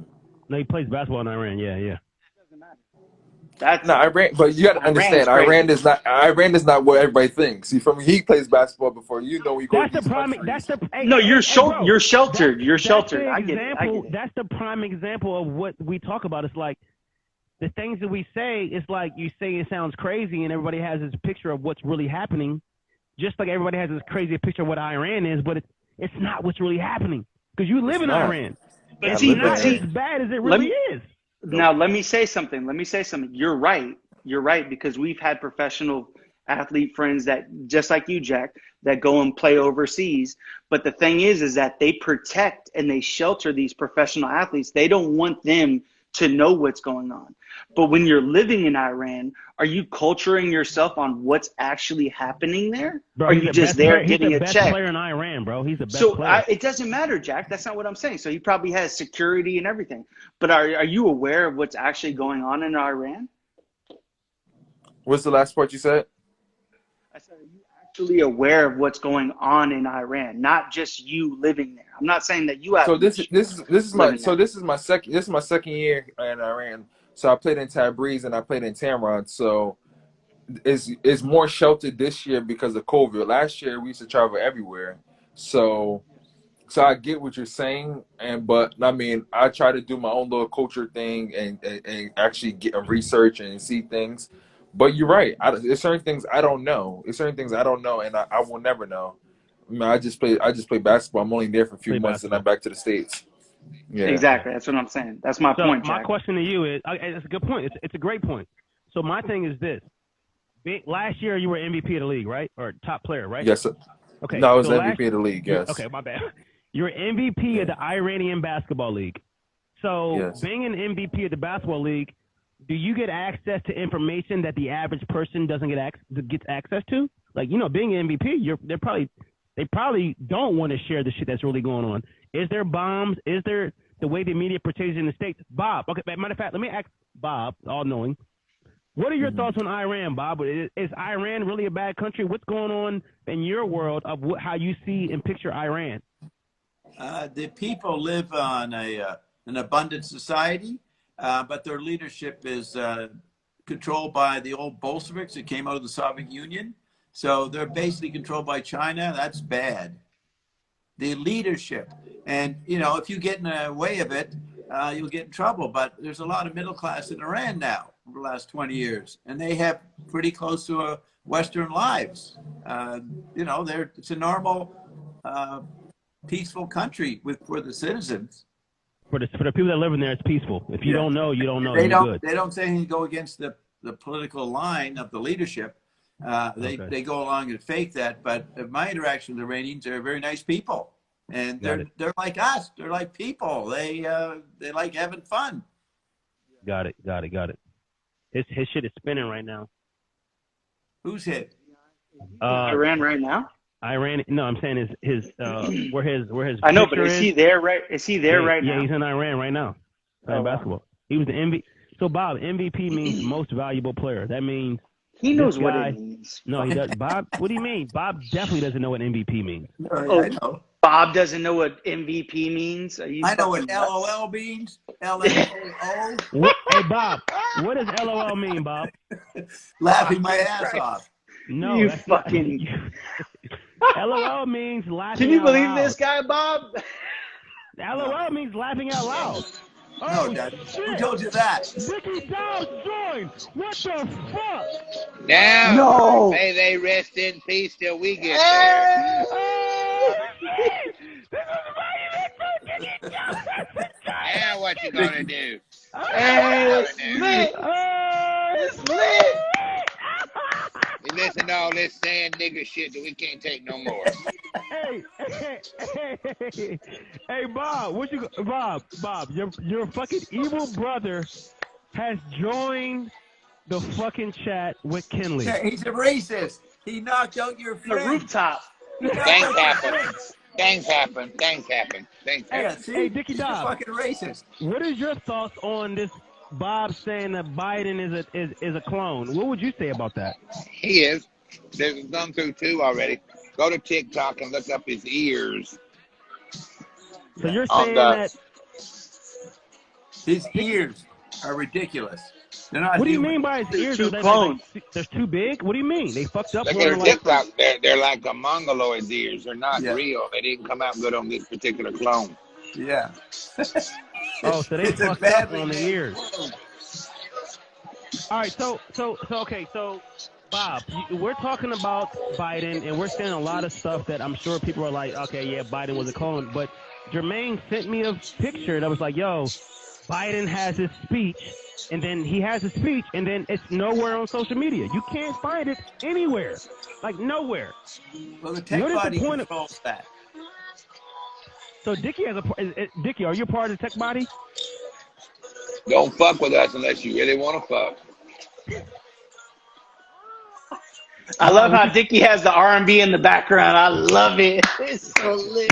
Hey Bob, how does it feel to have your evil brother on here with you right now on your show, It's on shit. our show? It's fucking shit. This is amazing. This is monumental. Horrible. This is probably the most. This is monumental. Yeah, this is probably the most monumental shit that's ever happened. So Bob, I want to This make is- this more about you, Bob, because you created your brother. I ain't gonna say you created him because obviously you're the older brother. You're 99 years old. I reformed him. I fucking trained him. I brought him back from the worst condition of bullshit that anybody could be in. I saved his fucking ass, and I made him somebody. I made him do something. Dickie, would you agree with that? Oh, ain't he sweet? Ain't he sweet? Look at his little hair. He's got a little hair comb. He's doing so much better. That's beautiful. Carolyn's doing so much better. Carolyn, the Aricept is working. The I'm Aricept swallowing is you. working, Carolyn. It's working, Stick it in me. Carolyn. It's good. Stick it in me. Hey, so I got a question for you, Dickie. Since you're on here, I know we're not going to have a bunch of time for you. But do you believe that there's going to be a constitutional convention with the government, Well, what we're living in? Biden's got it all fucked up. First is a convention of states first. I said Then that. that leads to a constitutional convention That's what I afterwards. said. He ain't fucking listening. Go back and listen to the tape. I said that. I said the governors will separate, ignore Washington, and get together and have a convention. And that'll lead to a constitutional convention. Okay. So Bob, He's agreeing with me. He is agreeing with me. He's agreeing with you. So Bob, and we will say Dickie Dobbs has said that you have taken over. So I want to know what's your thoughts. I'm going to ask both of you, Dickie and Bob. I'm going to ask Bob first. What are your thoughts on the aliens coming? Well, I'm the guy assigned to talk to them. Coming. What do you mean coming? They're already here. Oh, so Dickie, And you're they're saying getting the ready. aliens? They're The preparing aliens are already to here, talk Dickie? to me, Jack. You know that. So Oh, Dickie, they're already here. Dickie, you prepared. I knew that they were already here. Jack knows that. No. I think Did what you Jack's know doing. I'm just doing the to talk to conversation. me? Yeah, I know that. I know they're waiting to talk to you. They've been waiting to have a meeting with you.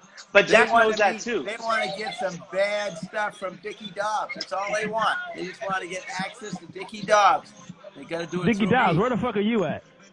Eating dinner. Right now. My man Dickie's on the rooftop. Well, yeah, we tear it up on the weekends now. I know. Hey Bob, what is your first conversation going to be with the aliens? Because you are getting information. You and your brother are the most powerful people in this world that we're living in right now. I will say that. And I'll give you seniority because you're 99. We don't know how old your brother is, Dickie. I mean, I don't know how old this guy is. 65. He was born in Dickie. 1965. So what is he, 55? 56. Dickie. I knew that, Jack. Come on, you know that. Now you know everything, Killian. You ain't been on the show in months. I don't know if you're Goddamn, doing it for your fans. He gave $25 million to fucking Hillary Rodham Clinton. You should know everything. Yeah. No. Not to Hillary. Not to Hillary. That was for Billy Boy. Fuck them. Oh, you gave $25 million to Bill Clinton. Hillary? Are you shit. fucking They're married. nuts? It's the same shit. We're Billy. Hey, we're Donald Trump over here. All right, relax. All right, whatever. You started on The Apprentice, did you? Yeah, But started you know, I don't fuck with Beijing Biden. You know that. Yeah. I mean, I want to get back to Bob right now, right? Because $25 the million. reason we're here right now is because of Bob Dobbs. It's because of Yes. Bob, right? And I will say that. And Dickie is on here. We appreciate you, Dickie, for joining. So Bob, I know there are a lot of people nervous. And when you hear aliens, you see that shit drop down and like the aliens are coming. And Dickie Dobbs, your brother, is giving you influence on what to say to them. What do you think is the first conversation you're going to have with these aliens that are coming? So-called aliens that are already here. What is that? He's going over the bill of particulars, and he's going to cover Finnegan's Wake and speak in Finneganese, and he's going to straighten out the crooked way, and he's going to allow them to be welcomed into societal conditions, and he's going to solve some transdermal issues that they're having to address first. Bob, And then he's what do you gonna think get about started. Then he's going to get started. I've been debriefed by Dick Dobbs the last few weeks, so I'm rehearsing how to deal with them. I know what they're going to do to me. What do you mean? What do you mean? What are they going to do to you? What do you think? What do you mean? I'm not saying it. It's too special. No. I'll keep it to It's too myself much. right now. It's a little bit too much. It's a little too much. Y'all Okay. get Maybe fucked the up. We don't want approach, y'all is get it the fucked up. approach? Is it the approach that they're going to take, maybe, Bob, or no? No, the The nature fuck of the does that mean? interaction. What does the The fuck does nature that of mean? the What the fuck interaction. does that mean? What does that mean, approach? What are you talking about? I don't know. Okay. I don't know if they're going to pull up on his house. I don't know what the fuck they're going to do. No. So I'm meeting with them already by being briefed on what will happen, but I haven't had the actual test with them yet. So, Bob, Well, it started. They are watching me. They're around me. So, Feeling my Go skull. ahead, If he loses Feeling two my more, skull. if he loses two more guards, we're gonna have to put him on overtime because he's gonna cost too much. He keeps getting the motherfuckers killed. so Dickie, so basically what you're saying right now is, I know that, Dickie, you guys are, okay, look, let me just set this now for everybody that's on here around. The two guys on the right are fucking trillionaires. And you guys can say whatever you want, but you want to step back with Jack Podcast with Trilly Bob, the reason why I say that, and Dickie Dobbs. They both trillionaires, right? Dickie and Bob Dobbs has security. So Bob, Dickie, your brother is saying that your security has been killed. Is that a fact? He's going through him like ice cream and leopards. I think I'll get an ice cream today. But no, Steve died on behalf of me. He's been replaced Steve did not die. He was killed. Yeah. So wait, Dickie, are these guys in front of Bob's house protecting him? Like, where are they coming from? Like, are these guys standing in his front? No comment. No comment. What the fuck All right, are you talking about? All right, my bad. All right, so let's get back to some real shit, right? So we talked about Biden being a clone, right? And we talked about, and like I said, let me reset the room. We are not red, we are not blue. We're not telling you what to believe and what not to believe. You take everything with a grain of salt. If you want to get spicy, you can get some pepper. But what we're going to do is try to give you some information, and you take it back and you go to sleep and you think about it. I'm going to do an interview. King of Hillside saying, "Want to write a book?" No, you're going to see me on 60 Minutes talking about the experience. You're definitely going to hear this guy Bob. So if anybody's on here right now, the fact that you have Bob Dobbs and his brother Dickie Dobbs, this may be the most monumental thing that you've ever fucking seen in history of social media. History. I will say one thing. Jermaine and Jack introduced me to these fine fellows 2.5, 3 years ago. And I've never seen what's taking place right now. This is legendary stuff right now. I hope someone's screen recording this. No joke. Ask Jack. Winter Pussy is very good. It's good. Hey, Winter Pussy is the best. It's Handcuffing season is the best. All right, so Bob, I want to go back to you, Bob. This is your show. This is our show, right? And Dickie Dobbs is on here because of you and because of this show. It's brother. So I want to get back to talking about Dickie Dobbs, right? And talk about yourself. You have access to a lot of information that the average individual doesn't have access to. How many times a day do you and your brother Dickie have these conversations about what's really happening in the world? Is this like an everyday thing? Is this like a once a month thing? Talk to me about neurotic. He needs me to talk to him at least every other day. At least every other day. Sometimes when he's really sort of distraught and confused, I'll talk to him every few hours. But the past 2 weeks have been relatively stable, so I've only talked to him every second and third day. Then I have my private debriefing on Thursday, and that's at least 3 hours. Got it. So my question to you is, I'm back You home. mean four. Well, it was 4 this week. It was 4 yesterday, 4 hours, which, Dickie, I edited it. It only took me 10 hours to edit it. Oh, that's good. You're doing better, Bob. Perfect practice makes perfect. I'm not gonna lie. I would say that Bob and Dickie are the best. Like if you had to compare Bob and Dickie to like basketball and like the best duos of all time, you can't compare them because they're better than everyone. I was gonna say you can't even go Jordan Pippen. You can't even compare Jordan Pippen, Steph Curry, can't. Clay. It's like Jordan I and can't Shaq. believe I that don't I'm know what talking it to is. these guys right now. Yeah, it's So crazy. I want to get back to talking to Hey, you Jack, right on now. my tiny note chart in the Dobbs quadrant, I have Wayne Gretzky and Michael Jordan. Yeah, That's you guys fair are. in You my guys quadrant. trump those guys. You guys are way bigger. Like if good, you're though. on this I like that. show right now, you motherfuckers better think Bob and Dickie and myself. I don't even know how this happened. So I'm gonna get back to the conversation, right? So Bob,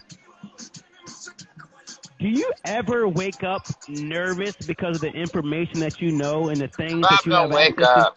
Bob don't wake up. He don't wake up. He crazy, Gotta go man. to He's sleep. crazy, man. He don't go to sleep. He don't wake up. Yeah. Oh, you don't go to sleep, Bob. I don't He think only about sleeps that. 3 hours a day. Well, I'm he has so to He wake does up and do that. some shit. Hey, listen, I've been killed twice. Or maybe it's 3 times and brought back. So I got Time nothing out, to time worry out, time out, time out. I'm not gonna let that just slide and Time not out. talk about this. What the fuck do you mean that you've been killed twice Dark horse. and you came Dark back? horse. Who Dark brought you horse. back? Did Dickie bring you Dark back? Your horse. brother Katy bring you back? Perry. Dark Look at the Katy horse. Perry video. Dark horse.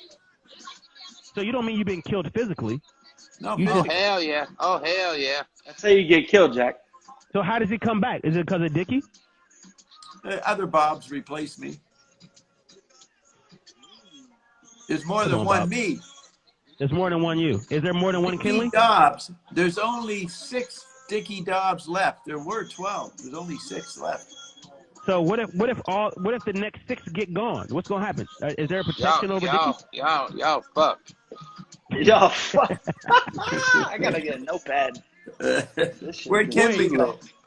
I'm just getting a notepad. He said he got to get a notepad. I gotta get my questions right for tomorrow. This is getting too good. Oh Yeah, shit, this is Kinley's cool. back. We ain't seen Kinley in fucking 3 months. Now he's back. You know, Jack. You know the He got golf his course oil. is down He got here. his oil. He got his oil contracts worked out. He's doing better now. Yeah. Oh, that's good. Yeah, the golf course behind where you You stay. know it. You know it, baby. I love you. You know I love you. Okay, don't let Dick mute Dick Dobbs, Jack. Mute All right. Dick Dobbs. And let me say this.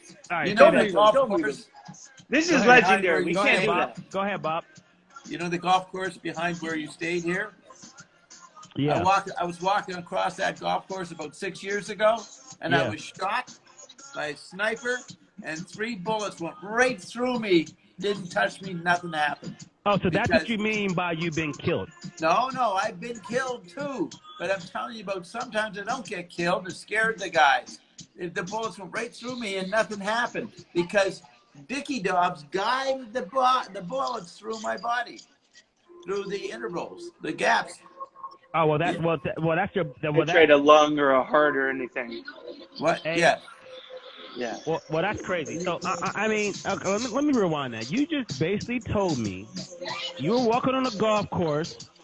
You got shot. Hey, listen, this is exclusive shit on the Step Back with Jack, Trilly Bob, and Dickie Dobbs IG live show. Bob just said that he got shot. Bullets went through him, and his brother Dickie Dobbs, who's on here, saved his life, basically. Yep. Guided How the bullets fuck through my does that body. happen? Bullet. Navigated the bullet to not hit any major arteries or What do any you mean? main No. organ. No. Yep. Guided the bullet through him, but do you have a mark from the bullet wound, Bob? I have Scars. scars. He certainly Let me does. see it. He certainly Can I does. see the scars? Oh, you got you got pants on. You're not gonna see nothing. Oh. This isn't fucking pay-per-view. What? Yeah, you got pants on. So, You better go get Jermaine. You better go get Jermaine and move that camera. That's what you better The do. trade-off. You're not gonna see nothing. You're not gonna see nothing. That's what you're gonna see. The Nothing. 2 times I got killed. Yeah, let's talk about Dickie that. Dobbs was fucking Jermaine or fucking Kendall's girlfriend. I don't know who he was fucking, but he wasn't paying attention, and I died. Oh, so Dickie, you weren't paying attention the times that Bob got killed. What were you doing? Were you at the bar? We do what we do. But how did Bob come back to life? You ever heard of the Lazarus Project? Lazarus Project. I've heard of it. I don't think I watched it though. Talk to Bob. Bob will help you with that. Jesus brought him back. He died. Fuck Jesus. No, you got it wrong. This was B. This was B. It was B, Bob. Come on now. Who? B. B. Florida. B. No. Lazarus. I'm explaining the biblical archetype. Lazarus they don't was the care about guy that. that They Jesus don't care brought about back. Then B These in people Florida, don't give a fuck her brother about died, damn and Jesus. we They brought don't him give a back. fuck about Jesus. They don't care about that. They want to know what the real life is. They want to know what Instagram says about it, Bob. They're not interested in what Jesus talking about nothing. Hey, Damn. so Bob, so Dickie, talking about Jesus, and how many Jesuses are there? Would you say? Is there more than one Jesus? There were three, and two of them are still with you. Got it. So, what is this thing about? I hear Jesus is looking for his bride. What does that mean? That's what you're supposed to become. The church is supposed to become the bride of Christ. Got it. And Bob, what are your thoughts on that? You hear fuck bunny? You got fuck bunny going on. I hear that in the background. I was gonna say you're banging that bad bunny. He likes some Bob. fuck bunny. Hey, it's been playing for the Bob. past 10 minutes. Hey, Yeah. Real fast. Bob, how does it feel to be? Hey, Dimitri wants to come in, Jack. We can only have 4 people in here. We can't. It's only 4. We're gonna have to get rid of one. Oh, sorry. We'll go. Sorry. No, I'll go. All right, Kinley. All right, peace, Yeah, just Kinley. take a break there, Kinley. Take a big Kinley. Yo, I love you guys. All right, love you, Hey, bro. I'm Bob. Love you guys. Appreciate Let's it. see All right, what talk to you Dimitri soon. looks like. Yeah, I never Fuck saw you, Dimitri Jack. before. Oh, why did he leave? Because Why did Dickie leave? Well, he's fickle. he's fickle. He likes Damn, to that was look like legendary. That was fucking I might leave legendary. too, because that was All legendary. right, leave. Let's leave and see if Hey. Dickie will come back in here. Bob, do you know that we've been praying for this to happen? Really? Jack and I have been wishing that this were to happen, and Really? it happened, and I was on the screen when it happened. Really I was good. just hoping just to see it. All right, I'm Awesome. gonna bounce. Wonderful. Oh shit, Booze is on. Let's see. Hey Bob. Hey Kinley, get off. Let's bring Booze and I want to bring Booze and Dickie on. That'd be good. Get off, Kinley, real fast. Hey, Boozer, what's up with the book deal? All right, yeah. All right. Hang up. Let's bring Booze Booze has on. talked to Dickie. Booze has talked to Dickie before. He has talked. Hey, Booze Booze. has talked to Dickie. Dickie said, "Bob, what up, my man? Let's see if Booze come on if he about that life." Oh! Hey, Bob, what's going on, y'all? What's poppin'? I'm in the building, baby. What's good? Oh, and we got Dickie back. What's happening, y'all? How we doing? Hey, Doing great. Hey, Booze. Bob, Hey, how are you? Step back, Jack. What's good, bro? What's up, family? Hey, Booze. This is monumental right now. Update alert. Update them. Update alert. But what's happening? We got Dickie Dobbs, Carlos Boozer, and Bob Dobbs on the same fucking shit. So, Booze. Hell yeah. We tear it up on the weeknights now. I'm trying to tell you, weeknight, weekend, weeknight, don't matter. Take it all, baby. Take it all. Take it That's all. all. Hey, Yeah. Booze. You've been to Hawaii. You've been I out love there. Hawaii. You met Bob. What was your first thoughts when you met Bob? How crazy was it when you met this motherfucker Bob? I was blown away, man. I mean, he was speaking so much knowledge that it was above my head. I wasn't ready for it yet, to be honest. I wasn't ready for it yet. It was powerful, man. And your girlfriend really wasn't ready for it. She started arguing with me. Yeah, she wasn't ready.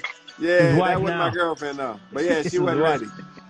We like it rough. That's But good. I We like it understand rough. your Rough is new good. girlfriend is We ready. can do it. We can do it. Oh yeah, my Easy wife way or the fun now way. she's deep. She's spiritual. Yeah. My wife is ready for it. Yeah. Oh Hey, so- Lord.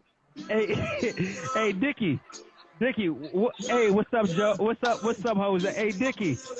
What you think about my brother Booze, man? What's your thoughts on Carlos Boozer? We fuck with him. We fuck Oh with him. yeah. I fuck with you too, Dickie, all day. Yeah. But Booze don't be. He be in and out sometimes. Booze, you don't really be tapping in. So is Oh, Bob. He's up and down. He's like a window shade. He's up and down like a window shade. You know, listen. This is what I like. I like to be able to talk, tap in, get the education you guys give me, get the good word that y'all give me, go back, process it. Takes me a little longer to process than others. I'm a little slower than others. Yeah. Long But then I come back and tap back in. Long as you're getting your dick wet, it's all good. I heard that. hey, Booze, are you on show right now, or you got a break, or is it done? No, I got a break. I'm about to be on in about 20 minutes. Okay. So Dickie, Booze, have you met Jack's sister? Yeah, I have. Yeah. I think your wife would like Jack's sister if they don't know each other already. Yeah, I think they would too. I think they may have met maybe on Instagram, not in person before, but they definitely would like each other. Yeah. Yeah, she's very powerful. Jack's sister, very spiritual, great person. Yeah, she's phenomenal. Sure. Yeah. So Booze, like, man, I want to first say shout out to Carlos Boozer, one of the best players to play in this NBA. Bob doesn't even know her name. That's how. Escaton. Yeah, Escaton. I have a ridiculous name for her. You don't even know her name. Escaton. I call her Escaton. It's good to see you. Hey, so I gotta reset the room. This is a monumental conversation. This is my family right here, Carlos Boozer. I will say Booze is one of the first guys that invested in me and my ideas when nobody wouldn't. And I gotta give you the shout right now as we on the biggest stage, Booze. I pitched my ideas. Ooh, Lord Jesus. Dickie, I gotta shout him out. And another thing, I gotta shout out because he came in right now. A lot of times people are scared to talk to Dickie and Bob. You know, Dickie and Bob, people are scared of you motherfuckers. They're scared of y'all. They need to run. That's what they need to do. They need to run. They need to run. Hell yeah. Hey, Dickie, what do you think about the vaccine, though? Good question. We think it's a great thing to do if you want to meet your favorite mortician. What do you mean by that? So are you basically saying that? Your funeral.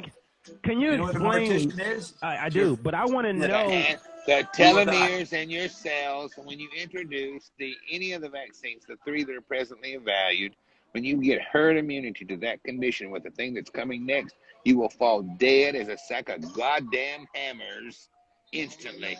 Just watch and see. He's gonna enjoy this. Ooh, it's gonna be so much fun. Better get on the front row, biggin', because it's coming. Okay, so Dickie, basically what you're saying is your telomeres. We know about the telomeres in the cells, and your telomeres grow, and it's a cap at the end, and it opens up or it breaks or whatever.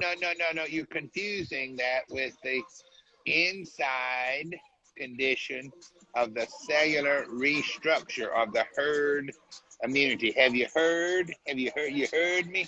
You heard me? You heard immunity? I heard you. The herd immunity is going to set a new precipice. And if you don't have those amino acids in play or placed, you're gone. Love you, miss you, need you. Bye. Bob, what's your thoughts on that, Bob? What's your brother talking about? What's your thoughts on that? That's the party line. I agree with him. You agree with it? Is it do you agree because it's your brother, or do you agree with him because you agree? No, he's right. I mean, right. We've been studying this for about 6 months now. We've been working with Carolyn.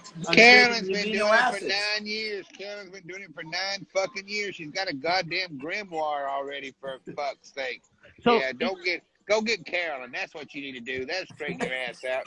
Go get Carolyn. She'll tell you how the milk got in the coconut. I want to ask about this because, you know, Boozer and me and Booze, we talk all the time about the vaccine, and, you know, our families were, you know, you have parents that are at the older age, and, like, you know, our families, they're on social media, they're on the media, and it's like, take the vaccine, and they're so quick to, you know, you're so quick to adapt to that just because that's what you see. And it's like, I want to say thank you to Bob and Dickie. When fucking Joe Biden gets on the screen and tells you under all costs that you can maybe have a barbecue with 2 fucking people on the 4th of July, you need to run for the fucking hills and don't do that. Whatever that is, don't do that. Got it. So Booze, I remember we had a conversation, you know, we talked about, you know, my mom was going to get the vaccine. I talked to her about it, she didn't get it. I know you were saying your parents were going to get it. Where are they at now with thinking about getting that vaccine? What are they talking about? Are you talking about it or what? No, I mean, they did. They got the first shot, and they got the second shot coming in a couple of weeks from Pfizer. So Pfizer. So Dickie, or Bob, should they get on the vitamin D, the Pico Silver, and the zinc to be? It'll be all right. Don't worry about it. Have a big time. Go to Staten Island, have a party. It'll be good. Booze. Boozer, get on the products. I don't know if it's Okay. too late, but you want to get the D3K2. That's what you want to get. Okay. D3K2. And the silver and zinc. Pico silver, Pico zinc. So they We should have be to on that get ASAP. Or not. We don't really care. It's Hey all right, Jack, right? hey Jack, do me a favor. Send me that list of all the things I should grab, and then I'll grab it from Carolyn. Yeah. I'm gonna send it. I'm gonna send it. That's good. That's good. We want you to live. Thank you, brother. I appreciate that. No. Well, we can't say that about everybody. They can't say that about everybody. I appreciate that. Just saying. Hey, Dickie, why you fuck with Booze so much? What is it about Booze that you fuck with? Because he got game. I appreciate that. He's not fake. He's not fictitious, and he's on point. Yes, sir. That's the difference. He's genuine. He's been tried. He's never been Tunkalo poison. He's been tried, and his heart has not found him wanting. That's what the point is here. That's powerful. I We'll appreciate that. We'll cash his check. That boy Booze, he in the hotel right now. ACC Network. Shout out ACC Network. Shout out Yes, Carlos sir. Boozer.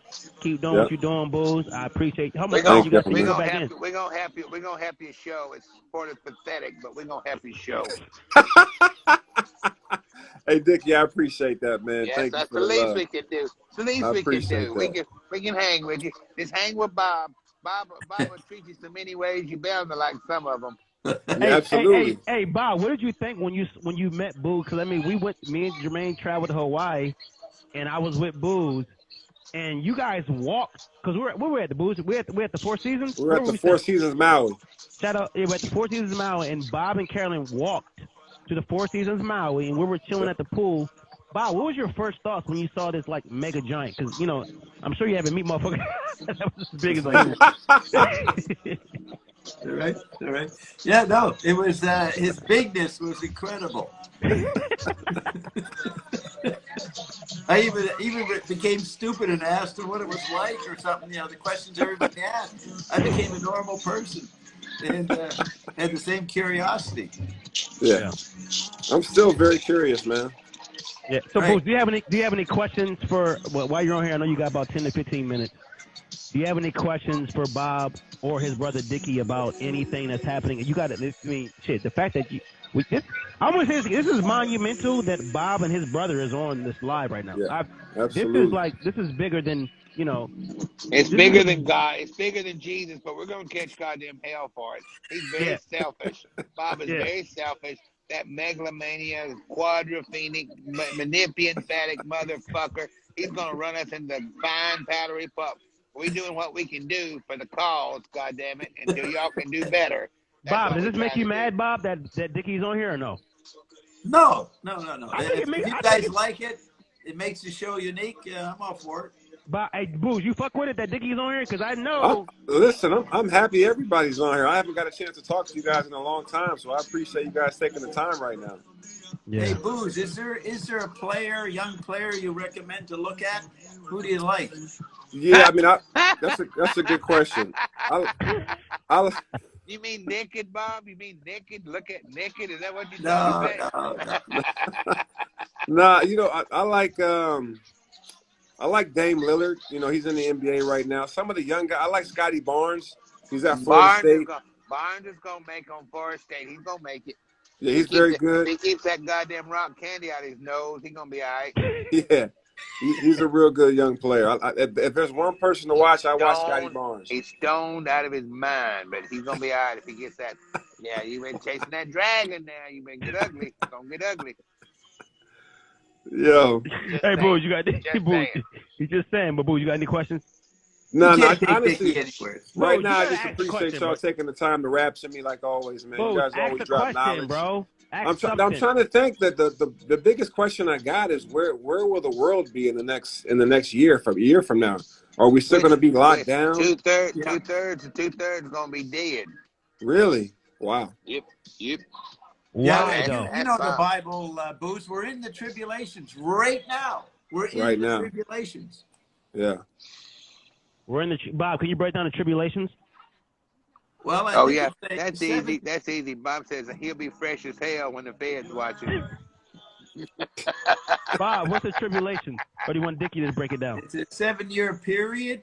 The first 3.5 years is a time of peace as some military leader takes over the world and makes it a peaceful place.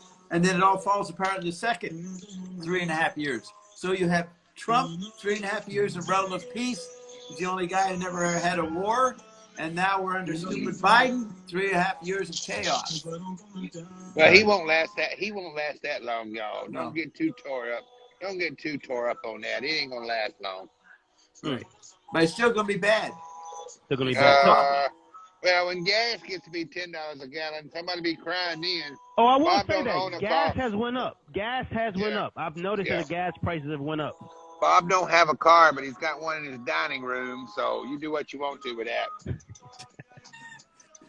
No, Hey, it's 7.5 years, and we did the first half, and Trump totally acted out the role of the seventh trumpet. That's what he is. And anybody goes against him loses, as you saw the New York Times Hey, guy. ask Cuomo. Ask Andrew Cuomo what he thinks about Trump today. Yeah. Yeah. We got 37 more in line. They fix to put his dick in the dirt. Hey, Dickie, so how much longer do we have until we see this convention of the Constitutional Convention? Without amazing grace and a graceless reality, all bets are off, Biggin. All bets are off. Yeah, we don't have grace protecting us anymore. So what are tips that you can tell people? What are the tips? Goshen. No tips. Goshen, you had it. You had it all. You had it everything. You had everything. And you pissed it away like nothing. And so now do what you do. But Dickie, you know, but if ifs and buts was candy and nuts, it'd be Christmas every day. But I gotta say this: the humans, the only thing we can go off of is what we see on our tech body. Everyone is on their tech body every day. Yawn. Do what you do. Okay, good. Go watch General fucking Hospital. You'll feel better. General Hospital. Booze, We have a cynic on there, Jack. He says, "What is this shit? What kind of dumb shit is this?" This is. Go Hey, get Kelly. He'll roll a fatty with you. Go get Kelly. He'll get you going. Hey, Booze, I was interviewed by Oliver Stone's son a couple days ago, and the majority of the comments were, "Who is this nutcase?" That's funny. Well, you gotta check it's the audience. You know what you gonna do. Yeah, for sure. Okay, y'all clean your shit up. Do what you do. all right. Hey, all right, Dickie. We appreciate you for tapping Dickie, in, man. good talking to you, man. Peace. Yeah. Hey, Booze. Yeah. What just happened just now? That might be the most monumental shit. I mean, you know, people on here, they probably like, what the fuck is going on? But like, the fact that you was on here and Dickie was on here, that's good shit. Timing is everything, brother. Divine timing, bro. Upset alert. Divine timing, bro. The timing was great.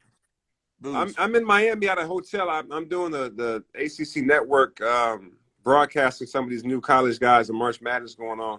So I'm in a hotel, got the whole setup. I got my computer right here, got my bright light, got the game on in the back. Yeah. So just working. And what you think about the people? Hey, Bob, go back to work in a couple of minutes. You're saying? Yeah, I'm about to go on in about 20 minutes. Hey, so Booze, so what you think about the Duke? They couldn't even get in. Yeah, what happened? They got the virus, so they won 2 games in a row. Then one of the walk-ons got the virus, got the COVID. So once one player gets the COVID, they shut the whole team down. The same thing happened today to Virginia and Kansas. Yeah, I saw. So there's certain teams that make it right to the finals. Kansas as well. So now they got kicked out their conference tournament, and hopefully they'll be able to play in the NCAA tournament. They got to have 6 straight days of negative tests for the whole team. Wow. So we'll see. So Bob, what do you think about that, Bob? Like, this COVID has messed up all of college basketball. Well, I don't watch sports. I do sports. So I don't give a fuck about what's going on. I want to play, and I look for places to play. So I'm a real athlete. I play without getting paid or anything because I like running around. Yeah, I like that. Yeah. Yeah, that's my position on it. So, Booze, is Georgia Tech and the winner of North Carolina and Florida State? Yeah, it's a good game. Florida State's up, I think, 6 right now. Well, that's crazy. That's crazy, man. Look, Booze, I appreciate you for coming on, and I appreciate you for meeting Bob and not having a visual bias or thinking a certain thing. And you can't open-minded, bro. Same thing. And Bob, you met Booze with an open mind too, not looking at it because you don't care about sports. You didn't even know who the fuck he was. You didn't know he played basketball. You just knew he was a tall ass giant. And you fast forward now, and now we're on Instagram Live with He must be special. He made the big conference. Yeah, I appreciate it. Yeah, that's what I was about to say. He made. Why did you? Do you check into every Jack show, Booze? Sometimes I don't catch it all the time because I don't know all the days he's coming on. But when I do see him go live, I pop in for a little bit, say what's up, show some love, and then keep it moving. So you knew he was on, and you checked to see when. And yeah, I literally just went on Instagram and I saw that he was on live, so I popped in to say what's up, update alert, and then I saw it was you guys, so I had to come on and say hello. Yeah. So Bob, he's in. he's on the ship. Yeah. He makes it Andromeda. I know it sounds crazy, but that's crazy. In the long run, you're heading to Andromeda. So I know. I can't wait to learn more about that. By the way, call in on Saturday. Call in on Saturday, bro. Jack always reminds me to call in. And I always forget, man. I apologize for that. I definitely want to. I have more questions. I don't have the time right now, but I definitely want to call in Saturday and ask them. What time is it? It's 9 o'clock Eastern. Yes, but remember, we're on for 12 hours. You can call in Sunday morning. Oh yeah, it's true. Okay. There's a whole stretch of time. It's what is it? Is it 9 o'clock on Saturday, Jack? Yeah. Oh, 9 o'clock. It's changing this weekend for us. So I think it's 2 and 6. I think it's 8 o'clock. We start at 8, but there's music for an hour. Yeah. Okay. So 8 o'clock Eastern. Yeah. Yeah. Okay. No, and then it goes until what time on Sunday? 12 hours later. So 8 a.m. Yeah. Okay. So it's 8 p.m. Eastern Standard Time Sunday, all the way to 8 a.m. But then you can stay on the line, and we go another 6 hours. It's not broadcast, but we get into more confidential stuff that we're not going to put out. So actually, the good stuff often is done after the 12 hours. Wow. Okay. Cool. So it's an 18-hour show, probably the longest show in history. Yeah, absolutely. No question. And Bob will press you if you're not on it. Like if you don't stay on the after hours, he's like, you didn't stay on my after hours. 18 hours. I don't know how he stays up this long. He stays up damn near 20 hours a day. Yeah. Dickie Dobbs says that you have to talk to me to ascend. And so we provide that opportunity, on the show and after. I don't know why that's the rule, but people enjoy talking to me. And I can remember stuff that Dickie Dobbs, he's kind of a trickster. He fucks around. He can't get him to stay on a topic, but I do, so I can fill in what we've learned the last 10 years. Okay, good, man. I'm on that. Jack, send me the number, bro. For sure, I'm gonna send you the number, bro. Good luck with the ACC show. I'm gonna be watching. If Appreciate anybody hasn't man. seen it, make sure you guys tune in the ACC network and watch Carlos Boozer. Probably one Bob, of the best guys you, that man. do it. Good Keep seeing you, doing it. Booze. Yes, All right, sir. bro. Love you, bro. Love Talk your soon, fam. relatives. Love y'all, man. Later. All right, peace, bro. Bob, wow, this is a monumental show. This is. Let Kenley back in. Let's get Kenley back in here real fast. Somebody's saying fake. What the hell is that? We got to deal with these comments. What do you mean by fake, Mr. Vito, like a Chernyshov? Let me see What's what he fake? says. We're not fake. Of course they're going to say it's fake. King of Hillside. Are they old-fashioned? They don't like you talking to a white guy? I don't know who the fuck. I don't even know who this guy is. He sounds like he's Wow. I think that's Demetrius. Crystal. That's Demetrius. Let Dimitri come in. Let's bring Demetrius in here real fast. Let's bring him in. Crystal's Dimitri. Who thinks this is fake? I agree, Sider. Who could think this is fake? Yo. It's so amazing. They can only see fakeness. Shout out Kai Rolo Sad 589.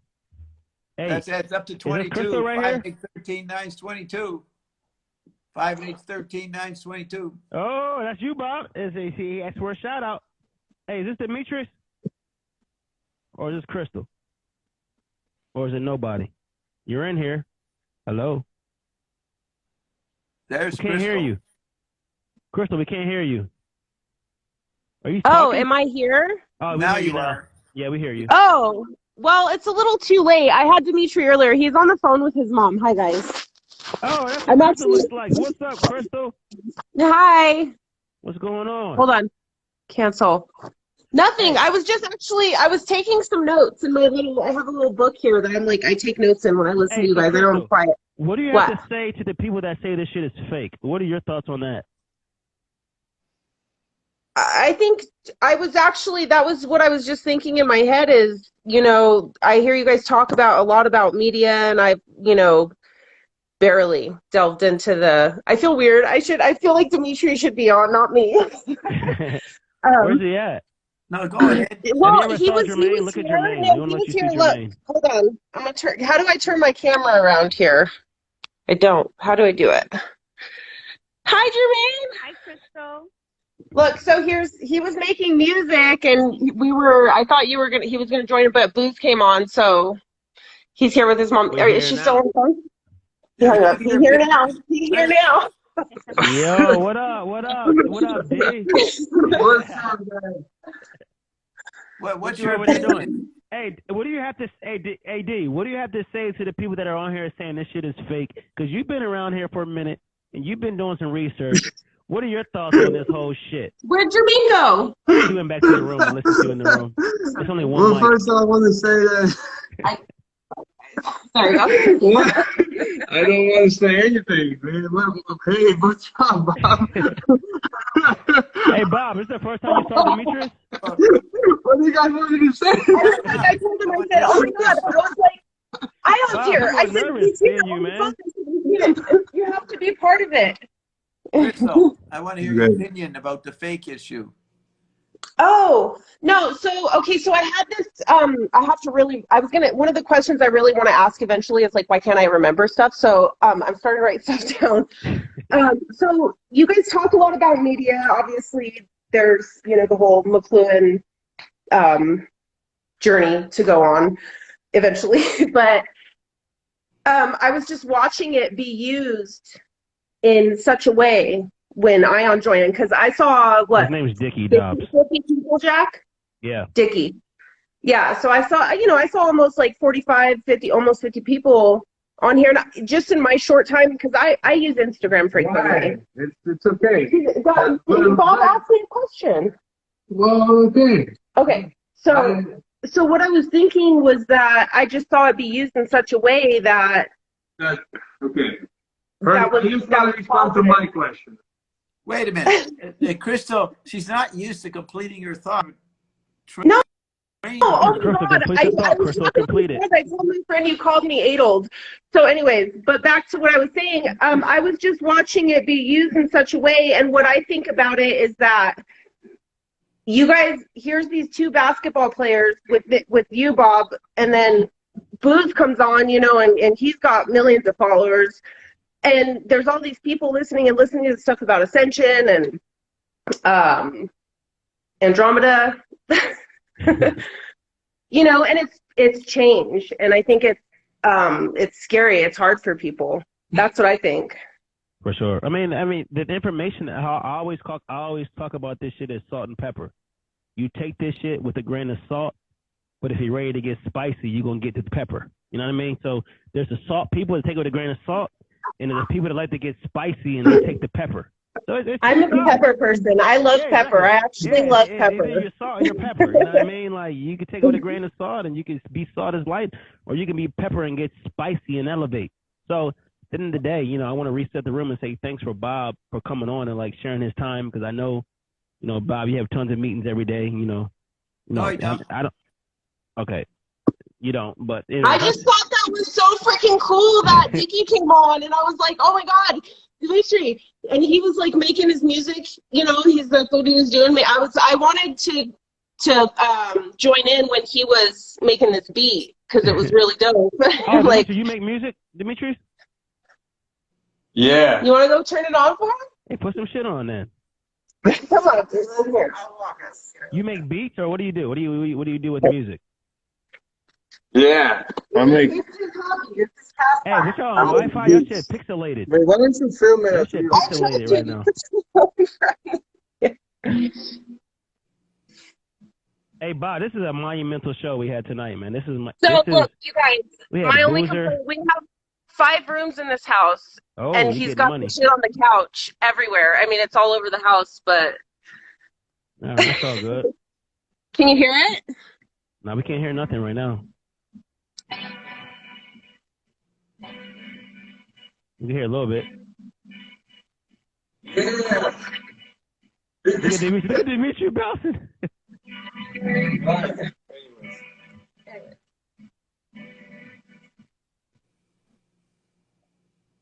We can't hear it. It's All right. It's silent. Dimitri got the hair flip in the front with a bang, and one bang in the front. I told him to put a hat on because his hair is crazy. No, I it looks just good. want to say that. I like it. It looks good. It looks good. I just All right. want to say thanks to Bob. I read about McClinton, and I always thought I knew like a lot about spirituality, but I never heard the truth of the. What did you get from reading McClinton? What did you get out of like hearing McClinton speak? Like what is okay? If you read a McClinton book, what is because Bob has told me to read McClinton. It took me years to read. I probably read a couple chapters, and I'm still reading it. I'm still understanding it. I'm still like, you know what I mean? You take it, but like, what is one of the biggest things you've learned from reading McClinton? And did you read Understanding Media, or did you read something else? No, I'm still reading Fatter Communion. Oh, Fatty Communion. I haven't read that one. I'm still on Understanding Media. That's my book, Jack. Oh, Yeah. Fatty Communion is Bob's book? Yeah, and so there's a bunch of quotes from McClinton, very good quotes, and LaRouche, and Thompson, and Croker, and myself. So there's a good range of McClinton quotes. So you can claim you read McClinton by reading the quotes that. So what did you why do you call it truth like, Dimitri, the McClinton stuff? What's the truth? You look so stoned right now. You look so Because I was able to relate it to my life, and it was just I had this misunderstanding of how society really works. And not only that, I actually didn't even have any slack to begin with. Yeah. So just coming to a level of understanding, but it's not even about understanding too. It's also about just yapping and babbling. and from that point, I know I don't know, but this is why Crystal can't finish her thoughts. You don't finish your thoughts. You're crazy. I finished my Dickie thought. Dobbs is back. Look at the picture in the background. That's the angel chart. That's the Oh, look who it is. Dickie Dobbs is back. What's that picture again? Who made that picture, Bob? Somebody made that picture. Sheila Kern. Sheila Kern. Yeah. Oh, Dickie is walking. Look, I have a halo over my head, you guys. Dickie got the Ferragamos on. Is that Astro? Yep. Oh my God. I could tell you guys a crazy story. So remember how the first question Ion ever asked me? He asked me a question. On this show, he's Dickie. I'm so sorry. That's all good. We got to keep it separate. Yes, Dickie. Dickie. So, what are you going to do about your mom? Do you guys remember that? Yep. I remember that. So I'm not going to go into the details about my mom, but she found a dog that she's had for like 2 months. And he looks a lot. I named him Elvis. So anyway, somebody just rescued him last night. Last night. A lady drove all the way from Santa Clarita to Compton to get him.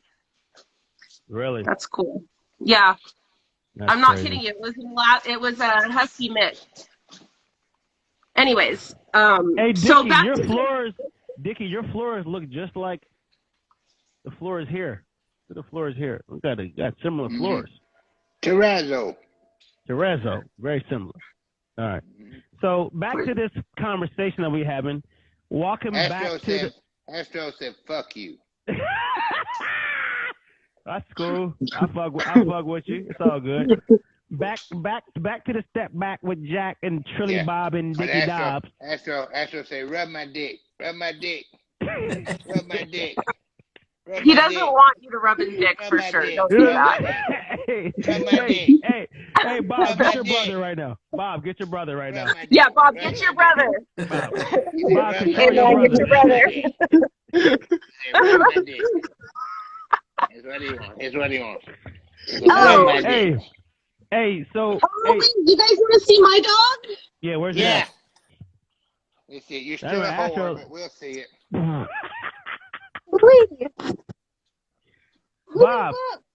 Bob, do you think something's going to change in the frequency? The fact that Dickie Dobbs is on here? Look at the baby. He's the baby. Let me see the baby. They kind of look similar. Let me see the baby. Look at his face. Oh, look at that little baby. Oh. Hey, Bob, what's going to change in the frequency? Don't you stick your tongue in his mouth. That's Bob, do you have any animals? What? Do you have any animals? No. Yeah, Carolyn. He's got Carolyn. Yeah, we're animals for each other, but no, I've never had animals. They're too messy. Jermaine, can you come here real fast, please? Yes, where's Jermaine? Varmints I'm just aren't going to get here on allowed this in the camera. house. Dimitri, you're gonna be all right, baby. We got you. You're challenged. Hey, Just stay right. Just stay right with God. You'll be You okay. almost missed the show. If it wasn't for me, he would have missed your. Thanks, Diane. I'm glad. Hey, Bob, I got a question. I need everybody silent right now. Bob, what is going to change in the vibrational frequency now that your brother Dickie Dobbs has entered the chip body? Is something going to change? No, it's because I was put in charge on March 4th going into midnight March 5th. Bob's just trying to figure out if he's ever lost money cooking oil. So Dickie Dobbs is a little more slack. He doesn't mind sort of hanging out with people because he's not in charge anymore. I am. So that's what we were seeing. So you allow your brother to come in and talk. My change a week ago. Wow, Bob, that's incredible. Yeah. No, really, that's what's happened is he's dropped back down to he's like number 10, among the Dobbstown crowd, so he hangs out now. He's one of the boys. We ain't got no game. We ain't got no game, though. We ain't got no game. We got no game. Did you guys? Hey, Crystal, did you know? White boys usually don't have game. You guys are just Crystal, listen. You guys are really sweet. You're really good. Booze was. Did you follow LA Lakers through the years? When I saw him, I knew, but I didn't know. Like, I'm not a sports person. I grew up around it because my dad was like a fanatic. My dad watched every sport there, especially basketball and football, were his tees. Like that's what all he watched, and I just remember him getting. You would see booze in the background of your father's life. Yeah. I'm actually trying to get a jersey that he owned back. Hi, Jermaine. Hi. What? Hey, baby. Hi, Dickie. Hey, baby. Yeah, Hi, Jermaine Bob. looks like Bridget Bardot. Astro, glad to see you. Oh, I love Astro. I want to get a dog. We want a dog like that. Yeah, get you a baby. Get you a baby. That's better. Oh, you guys are in Arizona, yeah. Yeah, a baby. Now, Dickie, is he responding to the non-physical and falling asleep again? Just falling out. He cannot stay awake when Dickie is communicating. Oh, so that's how this guy. Oh, we did a baby. He's a baby. Yeah, if I'm not like actively engaging with him, he's just laying there like. Astro's like myself. He likes to have his dick rubbed. So the typical guy, typical in the private session, yesterday for the first time. The Astro woke up in the middle of the session. He was really pissed. He started barking. He was moaning and raising hell. You'll hear it on the show tomorrow night. First time he got a during performance by Dickie Dobbs. Because when he come along, he was okay, and then all of a sudden we started. He's like, he'll fall out. He'll lay there for hours. Well, the whole show. Yeah. Just like now, just laying there. So we had to come fuck with Dimitri. We fuck with Dimitri, so we had to come see what was going on there. Blah, blah, blah. He doesn't know the difference between a cloud and an ashtray, so we're doing good. Am I the cloud in the ashtray? I don't know, honey. You're still a whore, so it's all right. You're doing good. You're right. You're all right. You're doing all right. I ain't getting paid for shit. Do right, baby. Do the right thing. Do the right thing, Crystal. You'll be all right. Do the right thing. I try my best. Yeah, that's all right. Do it right. Do it right. You'll get acclaim, honey. You guys are blurry. We can't see you really well. It's probably shitty internet. Yeah, well, tech buddy. Fuck you to death, honey. Well, that's what I wanted to. How long is this show usually supposed to go for, guys? 12 minutes. It's the 2 hours. Goddamn 12 minutes you'll ever experience. It's 12 minutes. Yep. Look at the dog. Oh, he's awake. He's moving. Yeah. He says like it's over. He looks like a robot. He looks like a robot dog. He's toast. Eat a baby. Eat a baby. But remember, Bob, you were asking me like, and I was saying that change is hard. So like, how are people supposed to know about this and make this change if it's so imperative? I know who, what, like how, but don't worry about that. What the hell are you trying to say? It's a crazy because damn Bob thing asked we me a ever heard question that. earlier. Oh my God! What the hell are you talking about, crazy woman? You crazy? What are you saying? How is everybody gonna ascend? They're I don't not. want everybody to die. I want everybody else. Oh Yeah, my God! She doesn't even listen to the show, so Dimitri, translate. We don't speak whore. Translate what she's trying to say. Jermaine, don't let him talk to me like that. what is this? Back me up, girl. You gotta get me, girl. Yeah. Now what you gonna do? Where's Carolyn? Where's Carolyn right now? Carolyn, no, I see 10:30. Oh no, she's not in bed. Uh-oh, y'all in trouble. Y'all in trouble. Dickie, what? What, Bob? She's upstairs. Oh, thank Dickie, God. which squadron God, this would go ugly. is this in? Is this the Thompson? Oh no, she's in the Dobbs squadron. She's always in the Dobbs squadron. Dimitri told me that. No, sometimes she's in Croker. She knows Croker. Sometimes she's in Croker. Okay, this was fun. He said because I like Fantasia, I'm in the Thompson Quadrant. The Disney movie? Yeah. That's such Fantasia. bullshit because I like. Are you watching Fantasia? What is this? How the hell are you doing that? Dickie, okay, There was some travel. See, where's the? I can't use the Bluetooth. Oh. Yeah, Fantasia's the Thompson quadrant. Well, I mean, just because that particular film doesn't mean I'm in any quadrant. How do I know? I haven't even read them yet. Don't I get to choose which quadrant I want to be with? You have to Do them all. You have to do them How all. do I do them all? I'll get to that part. I can't rely on you to tell me everything, okay? You're not trustworthy. Like the other day, I shared the pastimes are past. I think That's yeah, you did. Yeah. Does the opinion flick? Yo. Opinion flick? Uh-huh.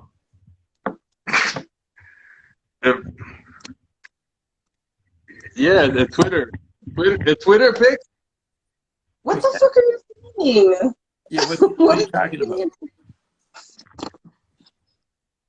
Hey, Jermaine, let's have you and Jack provide some granny porn. Yo. Sort of maybe do something. Some what? Do some granny porn, Jermaine. Where's Carolyn at? We're still young. Granny porn. You run the granny porn channel. Audition for my granny porn channel, Jermaine. We back. I wouldn't qualify as granny porn right now. You don't qualify for that, Bob. That's all you, brother. Is it an important part of Ascension? Yes. How and why? It's another way to talk to me. I'll be Mm. filming you. I'll be taping you. I'll be engaging your frequencies as When I'm in my hundreds, How like much? you? How much you paying? No. 20 million?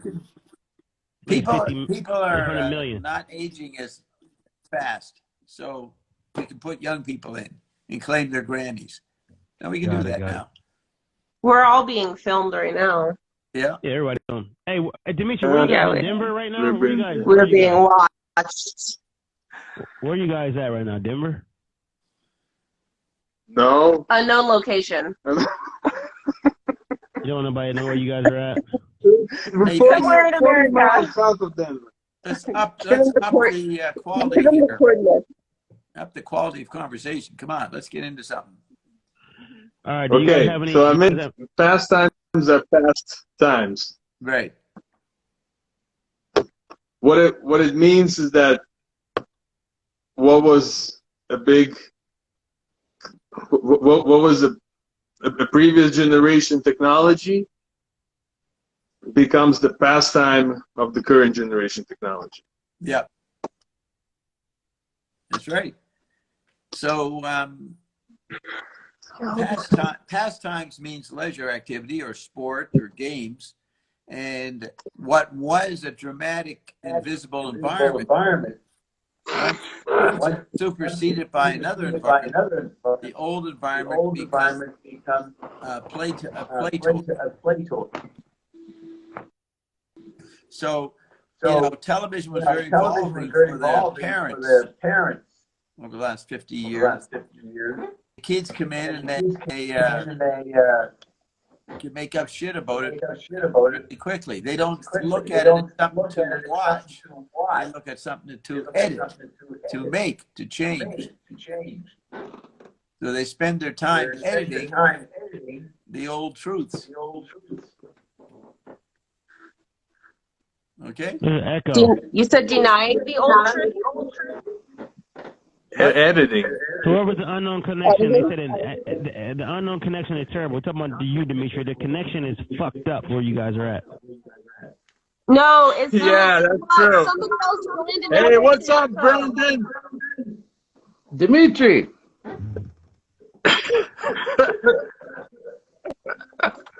Yeah, you guys must be pretty close. I can almost feel you now. That's weird. You're with. Hey, Bob. So what time is it where you are right you're now? within 5 o'clock. Hella blurry. We gotta get these blurry. We gotta get. There's a lot of blurriness happening right now. 528. In echoes. 528. Bob, did you say to the beach, Bob? editing the truth? Or editing is playing with the old TV environment.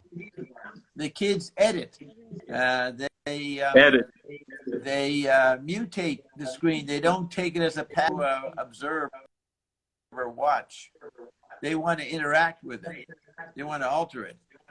The parents don't want to do that, or the grandparents. They just accepted the environment as something to swim in. They never thought that they could massage it. So the people massage the old environment because they're in the drama of the digital chip body, which is constant interactive massage. So the kids nervously play with the old environment, the video. As we move into Iron Dome, people do more and more massaging the chip stuff. So they're influencers, they're YouTubers, they're kids are into on Instagram or TikTok. So they don't communicate in the old sense of a narrative. That's the thing with Crystal.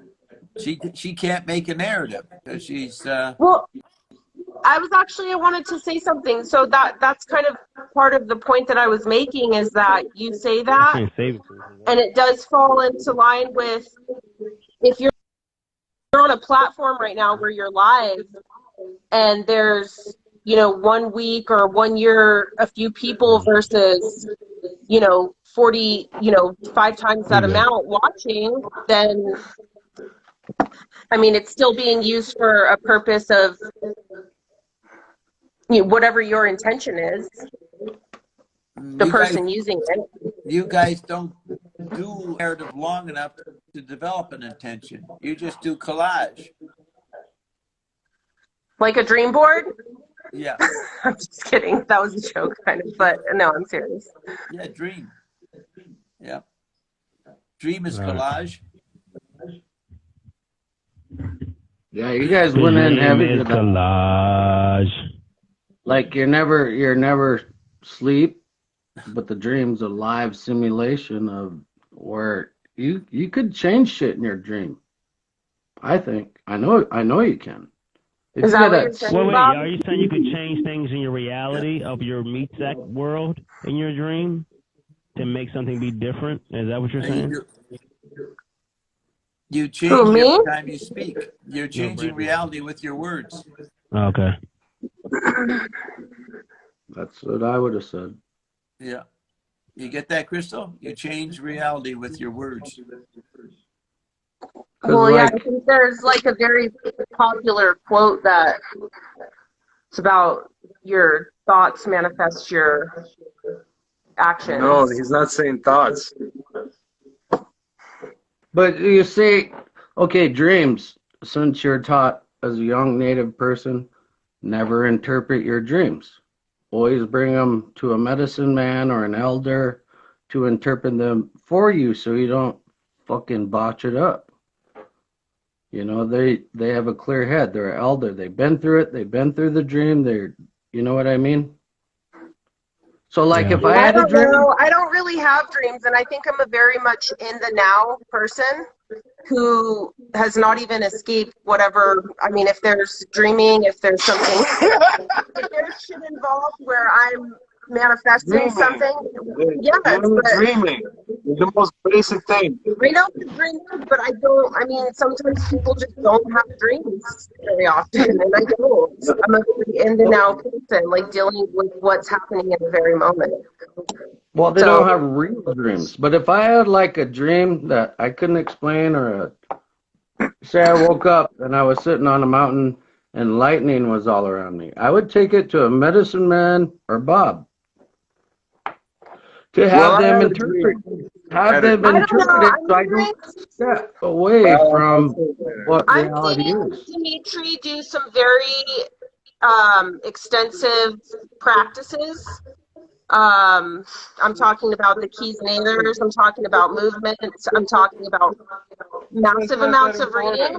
It is, though, because if it weren't, you wouldn't be doing it. And so I think, is this the fucking dedication that it's going to take for me to ascend? Like, where do I start for this process? We got a crazy echo right now. Like, I love the conversation, I hear it. but the echo is like terrible. So let's start this all over. Dimitri and Brendan, leave, and then we're going to bring you back in because the echo is messing the show up. Okay, bye. Okay. All right, cool.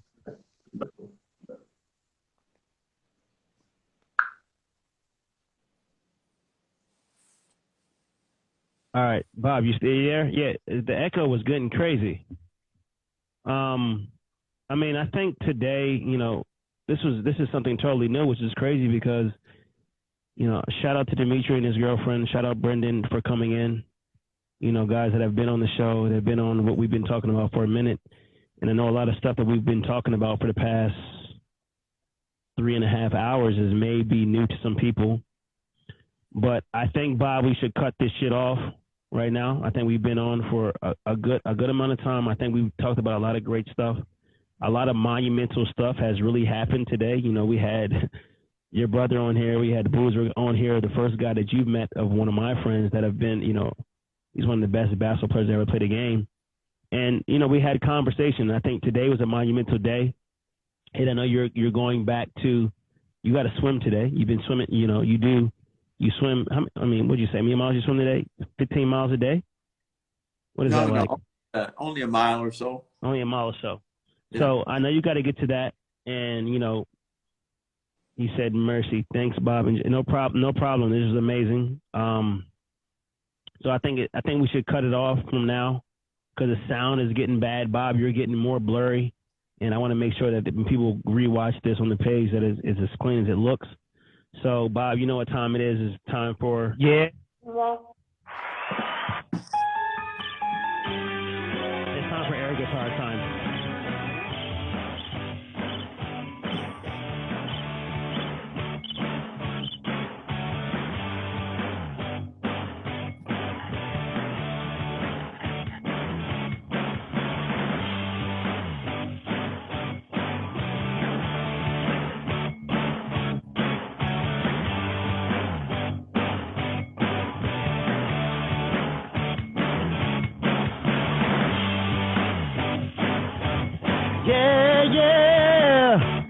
Another episode of Step Back with Jack, with Trillionaire Bob and Dickie Dobbs.